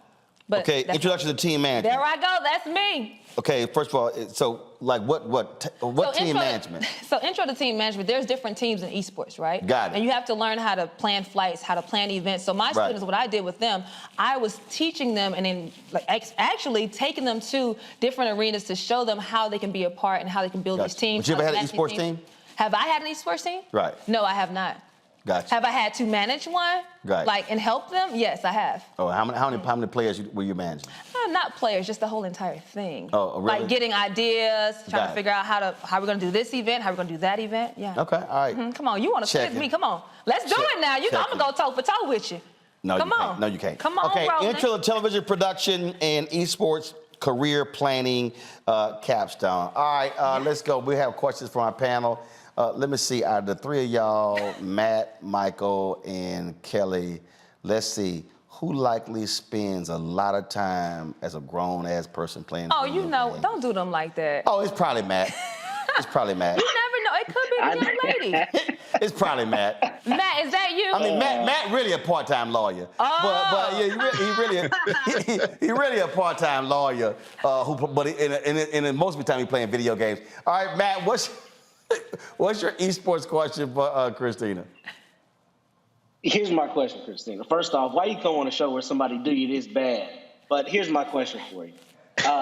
In terms of esports, is there a way for the students to actually monetize their involvement, like NIL deals or anything like that? Oh, yes, there are certainly ways to. They can do streaming through Twitch, YouTube. They can also be a part of different tournaments. They can get on an esports team and make salary.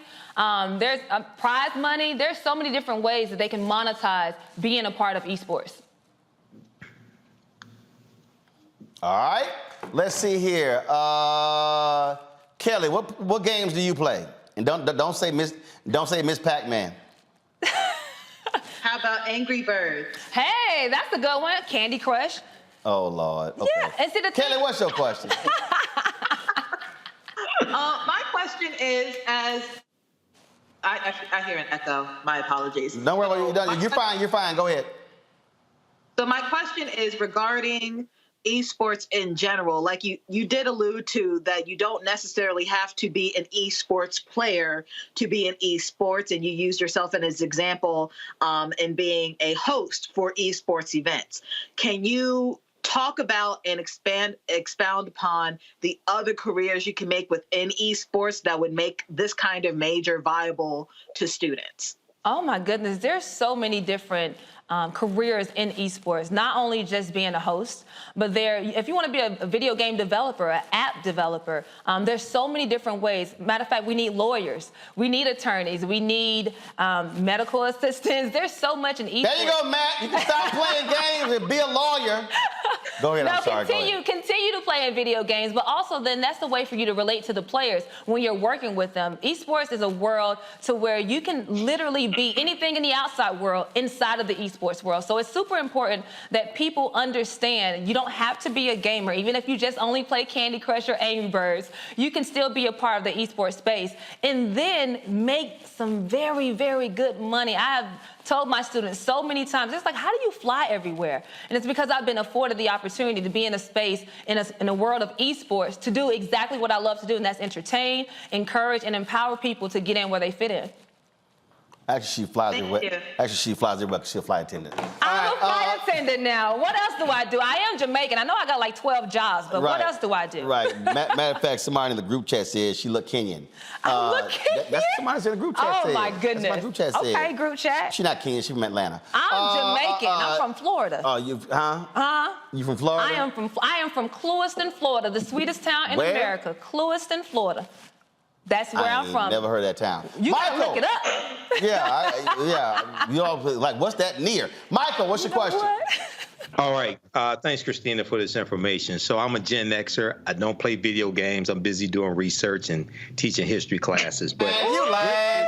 You lying. You saw the shade He lying. I'm busy doing research. His ass plays Centipede. No, I don't play video games. So what's the shade? Michael, you ain't never played video games? The shade is real. I play video games, but what? Atari? He played Tetris.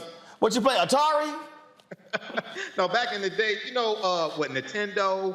I used to have the you play. trying to think about You play Galaga? Galaga. See right there. Yeah. Hold up. Boom, right there. There your ass played. See? Right there. See? He's trying to front. I'm trying too big. First of all, you trying to be out bougie. No, I have the African History. No, I have the African History Network show. I don't play those games. Then I said Galaga. He goes, Galaga. See right there, boom, your ass played it. I never said I never played video games. By the way, Roland, you do look good in blue and white. I don't care what anybody says. First of all, Alpha's got to show y'all how to wear colors. Uh-oh. Don't get him started. Hold up. Hey, Mike, let's be real clear. Oh, God, let's be real clear, Michael. Look, no Sigma ever, zoom the camera out. Oh, my Lord. No Sigma ever looked this good. Oh, Lord. Oh, rolling. Okay. Hold up. Hey, Anthony, give me a wide shot. Give me a wide shot. See, no, give me the wide shot. Don't change that camera. Give me the wide. See, give me the wide shot. Oh my God. See, no, you need to understand, Michael. See, I'm gonna let her answer your question, but I need to let you know, ain't no Sigma ever looked this good. Do you see this here, son? First of all, do you this Sigma's hold look up? That good, Harry Belafonte. Hold up. You can't even. Boy, you better ask somebody. You messing with a grown ass alpha. You better ask your little question. But you know damn well you can't rock. Alphas can wear all colors, son. Go ahead and ask your little question. But anyway, Christina, you gotten. Who's your daddy? Drive by. But what's the attraction? So over the past few years, esports, the popularity of esports has exploded with millions of people around the world involved in these games. What is the popularity of esports, these the multiplayer games and competitions, things like this? The popularity is being able to do something that you already love doing. And people are falling in love with being able to get paid to do exactly what they love to do. That is where the popularity is coming from. I mean, they've already been doing it for years, but now that we're adding the money onto it, now that we're adding Twitch and YouTube, and people are now watching people play video games for money, it's beyond crazy. And now you're changing not only your life, but your whole entire family's life. So now people are paying attention to the world of esports. And then the prize pools are getting bigger and bigger and bigger every year. Just last year in the NBA 2K League, the prize pool was $2.2 million. So every year, the prize pool keeps getting higher and higher, and more students, more adults, more young kids are starting to pay attention, and that's where the popularity is coming from. You have companies like FaZe Clan, who have a whole entire house in California that these kids live in, and they create content from playing video games. Video games from when they were younger, parents and people around them told them that, hey, you're not going to do anything with your life by playing video games. Now they're proving everybody wrong. Now you see the popularity and where all these kids, 23, 24, 25-year-olds, are millionaires from playing video games. So that's where the popularity is coming from. All right. First of all, if people want more information, if y'all want more information on the Morris Brown esports performance, just go to morrisbrown.edu, morrisbrown.edu, and then you just type in esports performance. You can take a look at that. And if folks are trying to follow you Oh, don't make that face. What? I was about to say something. Yeah, All no, right. say, get it off your chest. I was about to say something. Get it off your chest. I was about to say something, but get it off your chest, I'm gonna save it for Michael. Tell me where they can reach you. You know what? You guys can follow me on all social media platforms at Miss Basketball 1. You can also head on over to my website at www.missbasketball1.com. Anything else you want to say? Shout out to all my Morris Brown students, to my whole entire Morris Brown family, everyone in Atlanta, to my family in Florida and everywhere, all over. Shout out to the Granvilles. Shout out to Clewiston, Florida, that Roland has no idea. We're going to have to bring him to Clewiston, to Belle Glade, to Pahokee, to South Bay, to Harlem, in Florida, right under Lake Okeechobee, so he'll know all about the muck. Girl, I ain't cheating. What? Y'all better pass the hat. Don't get me to come there. We're gonna get you to come to Morris Brown. We're gonna get you to come to Clewiston, Florida, and then we're gonna bring you over to the NBA 2K League so you can see what it's all about. And I said that. You doing all them shout outs? I mean, I can keep going. You know I can talk. No, we ain't trying to do all that. You know all right, we got to go to a break. We come back. Our Education Matters segment. We're going to talk about a program at NASA. Let's get back to some real stuff. Oh, this is very real. Don't. What that camera? You're watching Rolling Martin Unfiltered. Put that camera on me. On the Black Star Network. Don't put the camera on her. She ain't running up here. It is very real. We're going to a break now. Don't be mistaken. Your segment's over. You can leave now. Don't be mistaken. Back in a moment. Don't be mistaken. It's real, and we are not going anywhere. Esports is here. Stop talking, girl. I'm going to a break. Don't get this money. Get this money. When you talk about blackness and what happens in black culture, you're about covering these things that matter to us, speaking to our issues and concerns. This is a genuine people-powered movement. There's a lot of stuff that we're not getting. You get it, and you spread the word. We wish to plead our own cause. Too long have others spoken for us. We cannot tell our own story if we can't pay for it. This is about covering us. Invest in black-owned media. Your dollars matter. We don't have to keep asking them to cover our stuff. So please support us in what we do, folks. We want to hit 2,000 people, $50 this month, raise $100,000. We're behind $100,000, so we want to hit that. Y'all money makes this possible. Check some money orders. Go to P.O. Box 57196, Washington, D.C. 20037-0196. The Cash App is $RM Unfiltered. PayPal is R Martin Unfiltered. Venmo is RM Unfiltered. Zelle is Roland at RolandSMartin.com. Next on The Frequency with me, Dee Barnes, we're going to talk to Leslie Segar, a.k.a. Big Les, and talk about her incredible career as a dancer, choreographer, and VJ of Rap City. Magic Johnson was there, so half the NBA was there. Iman the supermodel, so all the supermodels were there every day. Actors, right. Like it was a who's who of who's who. Right here on The Frequency in the Black Star Network. Hello, everyone. It's Kiara Sheard. Hey, I'm Taj. I'm Coco. And I'm Lily. And we're SWV. What's up, y'all? It's Ryan Destiny, and you're watching Roland Martin Unfiltered.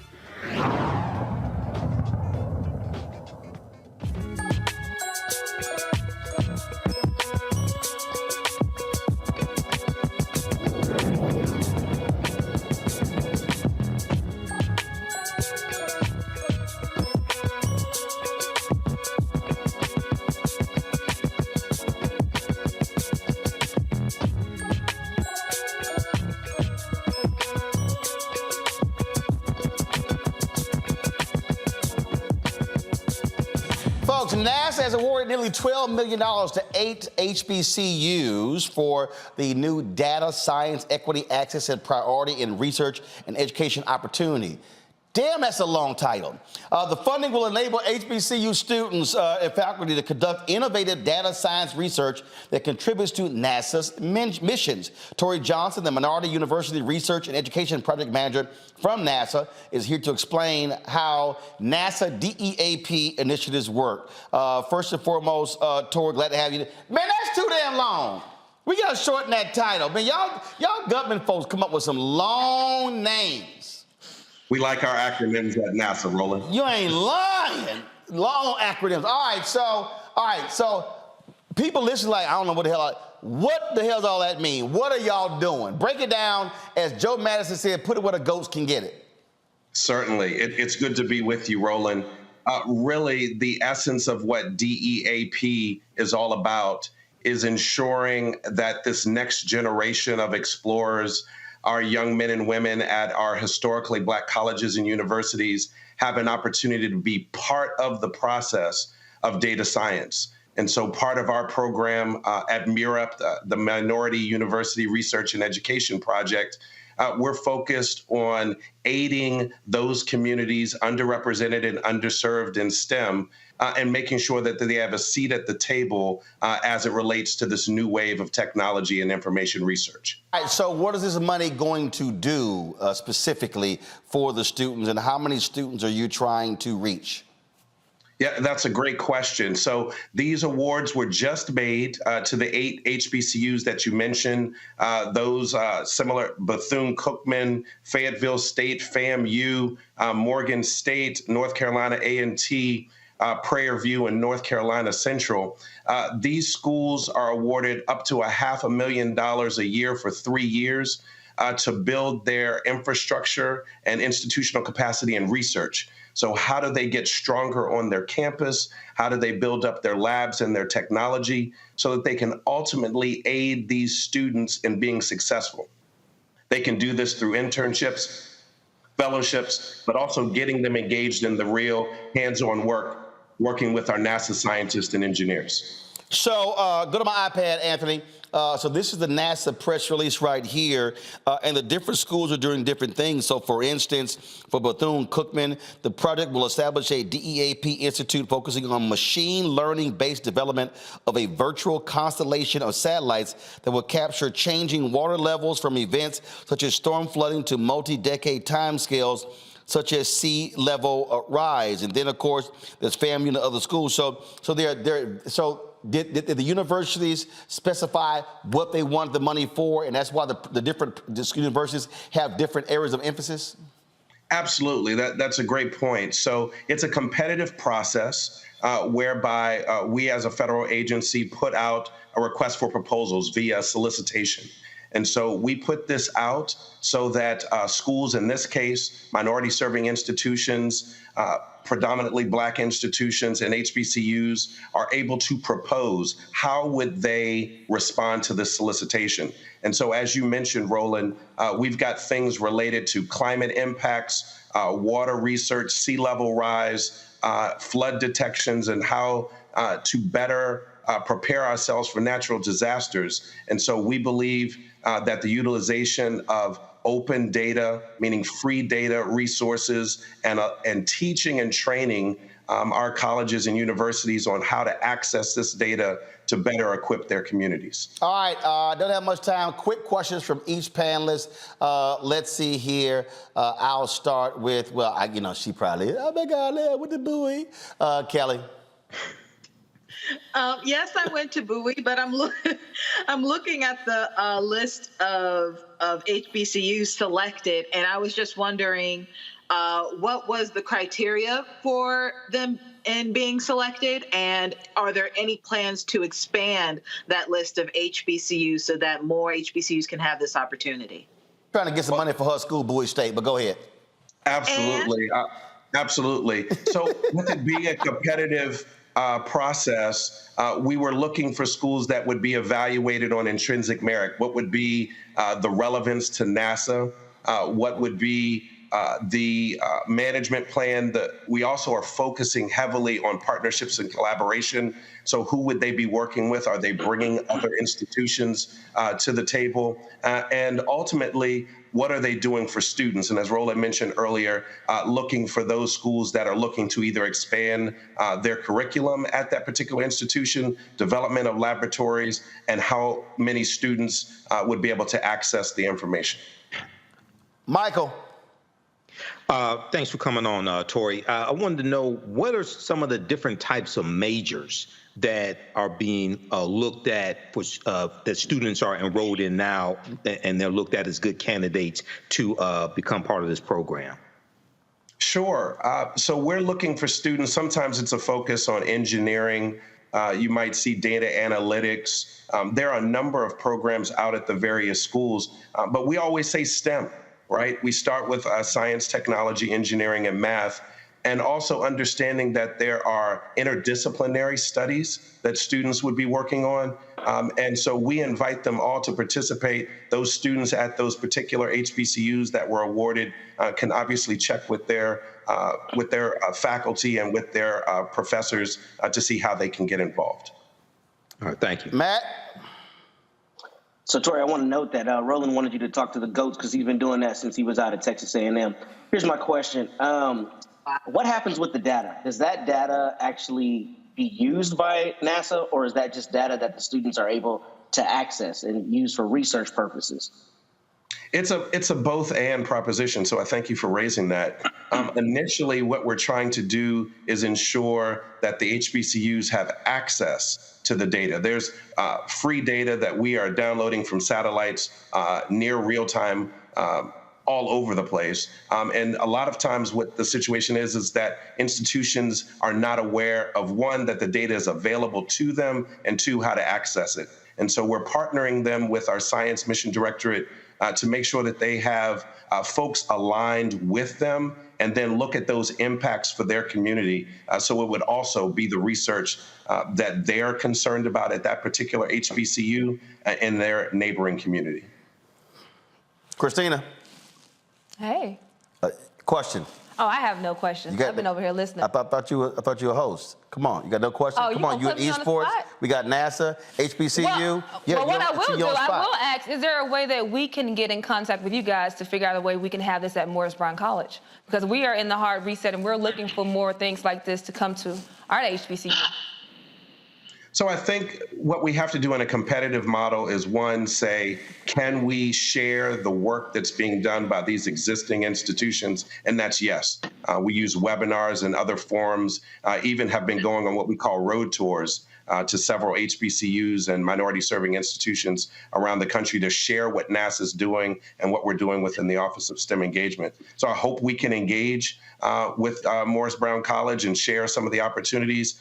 And as we see the progress of this particular project, really have an opportunity to scale it up and maybe have another cohort and invite more institutions to participate. All right, Tori, where do people go to get more information?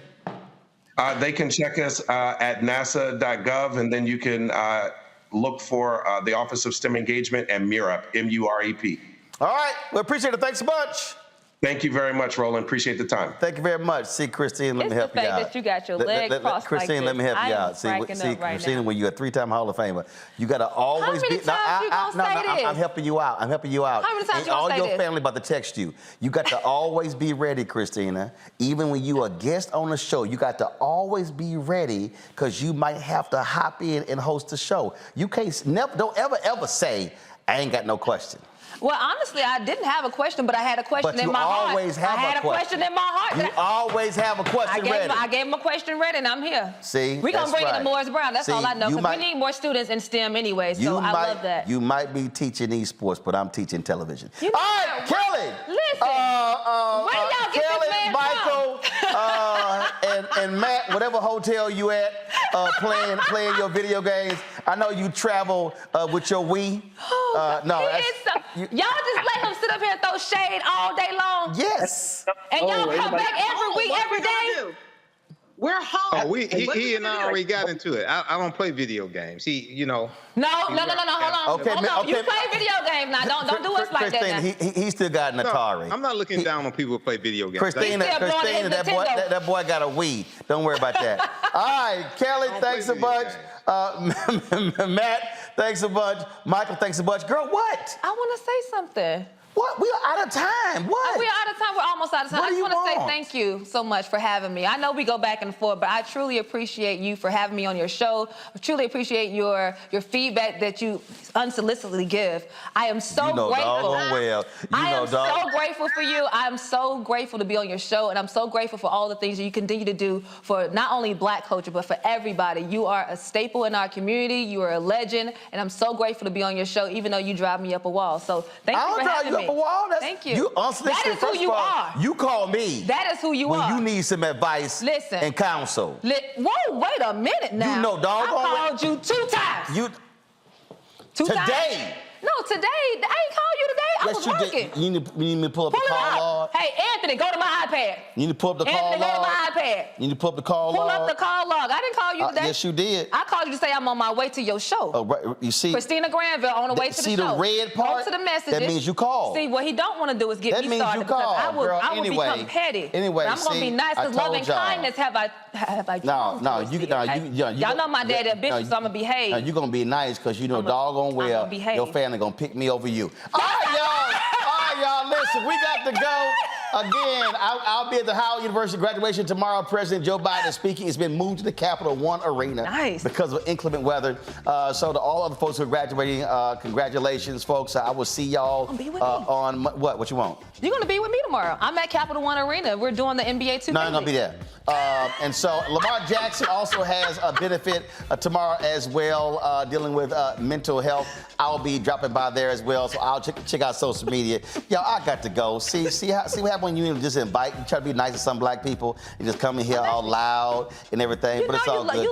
You cannot deny the energy. I have probably one of the best energies in the whole wide world. We're going to lay hands on you. God all right, y'all pray for her. Please, keep me in your prayer. Hit her with the anointed oil. And pray for him. I'll see y'all on Monday right here on Roland Martin Unfiltered on the Black Star Network. Download the app, Apple phone, Android phone, Apple TV, Android TV, Roku, Amazon Fire TV, Xbox One, Samsung Smart TV.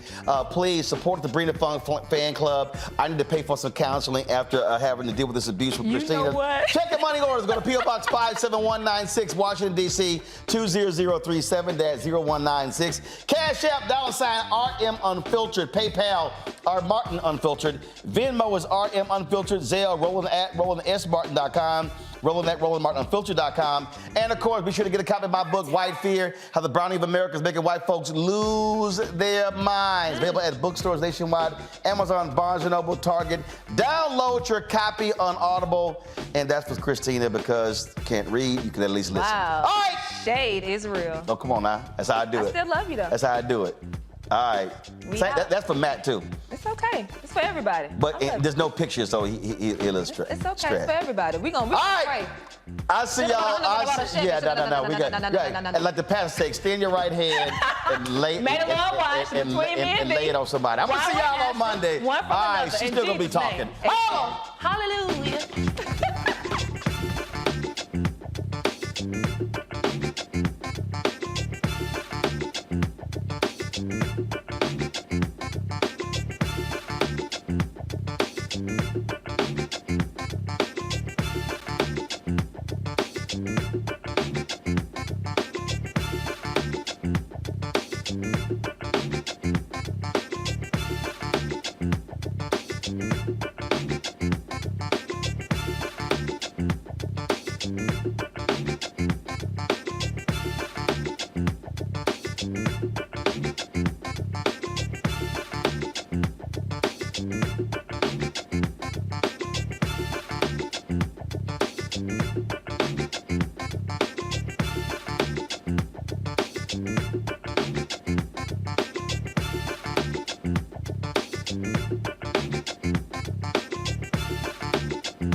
Black Star Network is here.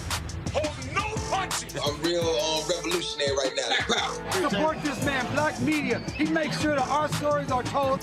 Thank you for being the voice of Black America, Roland. Stay black. I love y'all. All momentum we have now, we have to keep this going. The video looks phenomenal. See, this difference between Black Star Network and Black-owned media and something like CNN. You can't be Black-owned media and be scared. It's time to be smart. Bring your eyeballs home.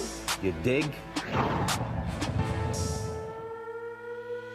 Pull up a chair, take your seat at the Black Table with me, Dr. Greg Carr, here on the Black Star Network.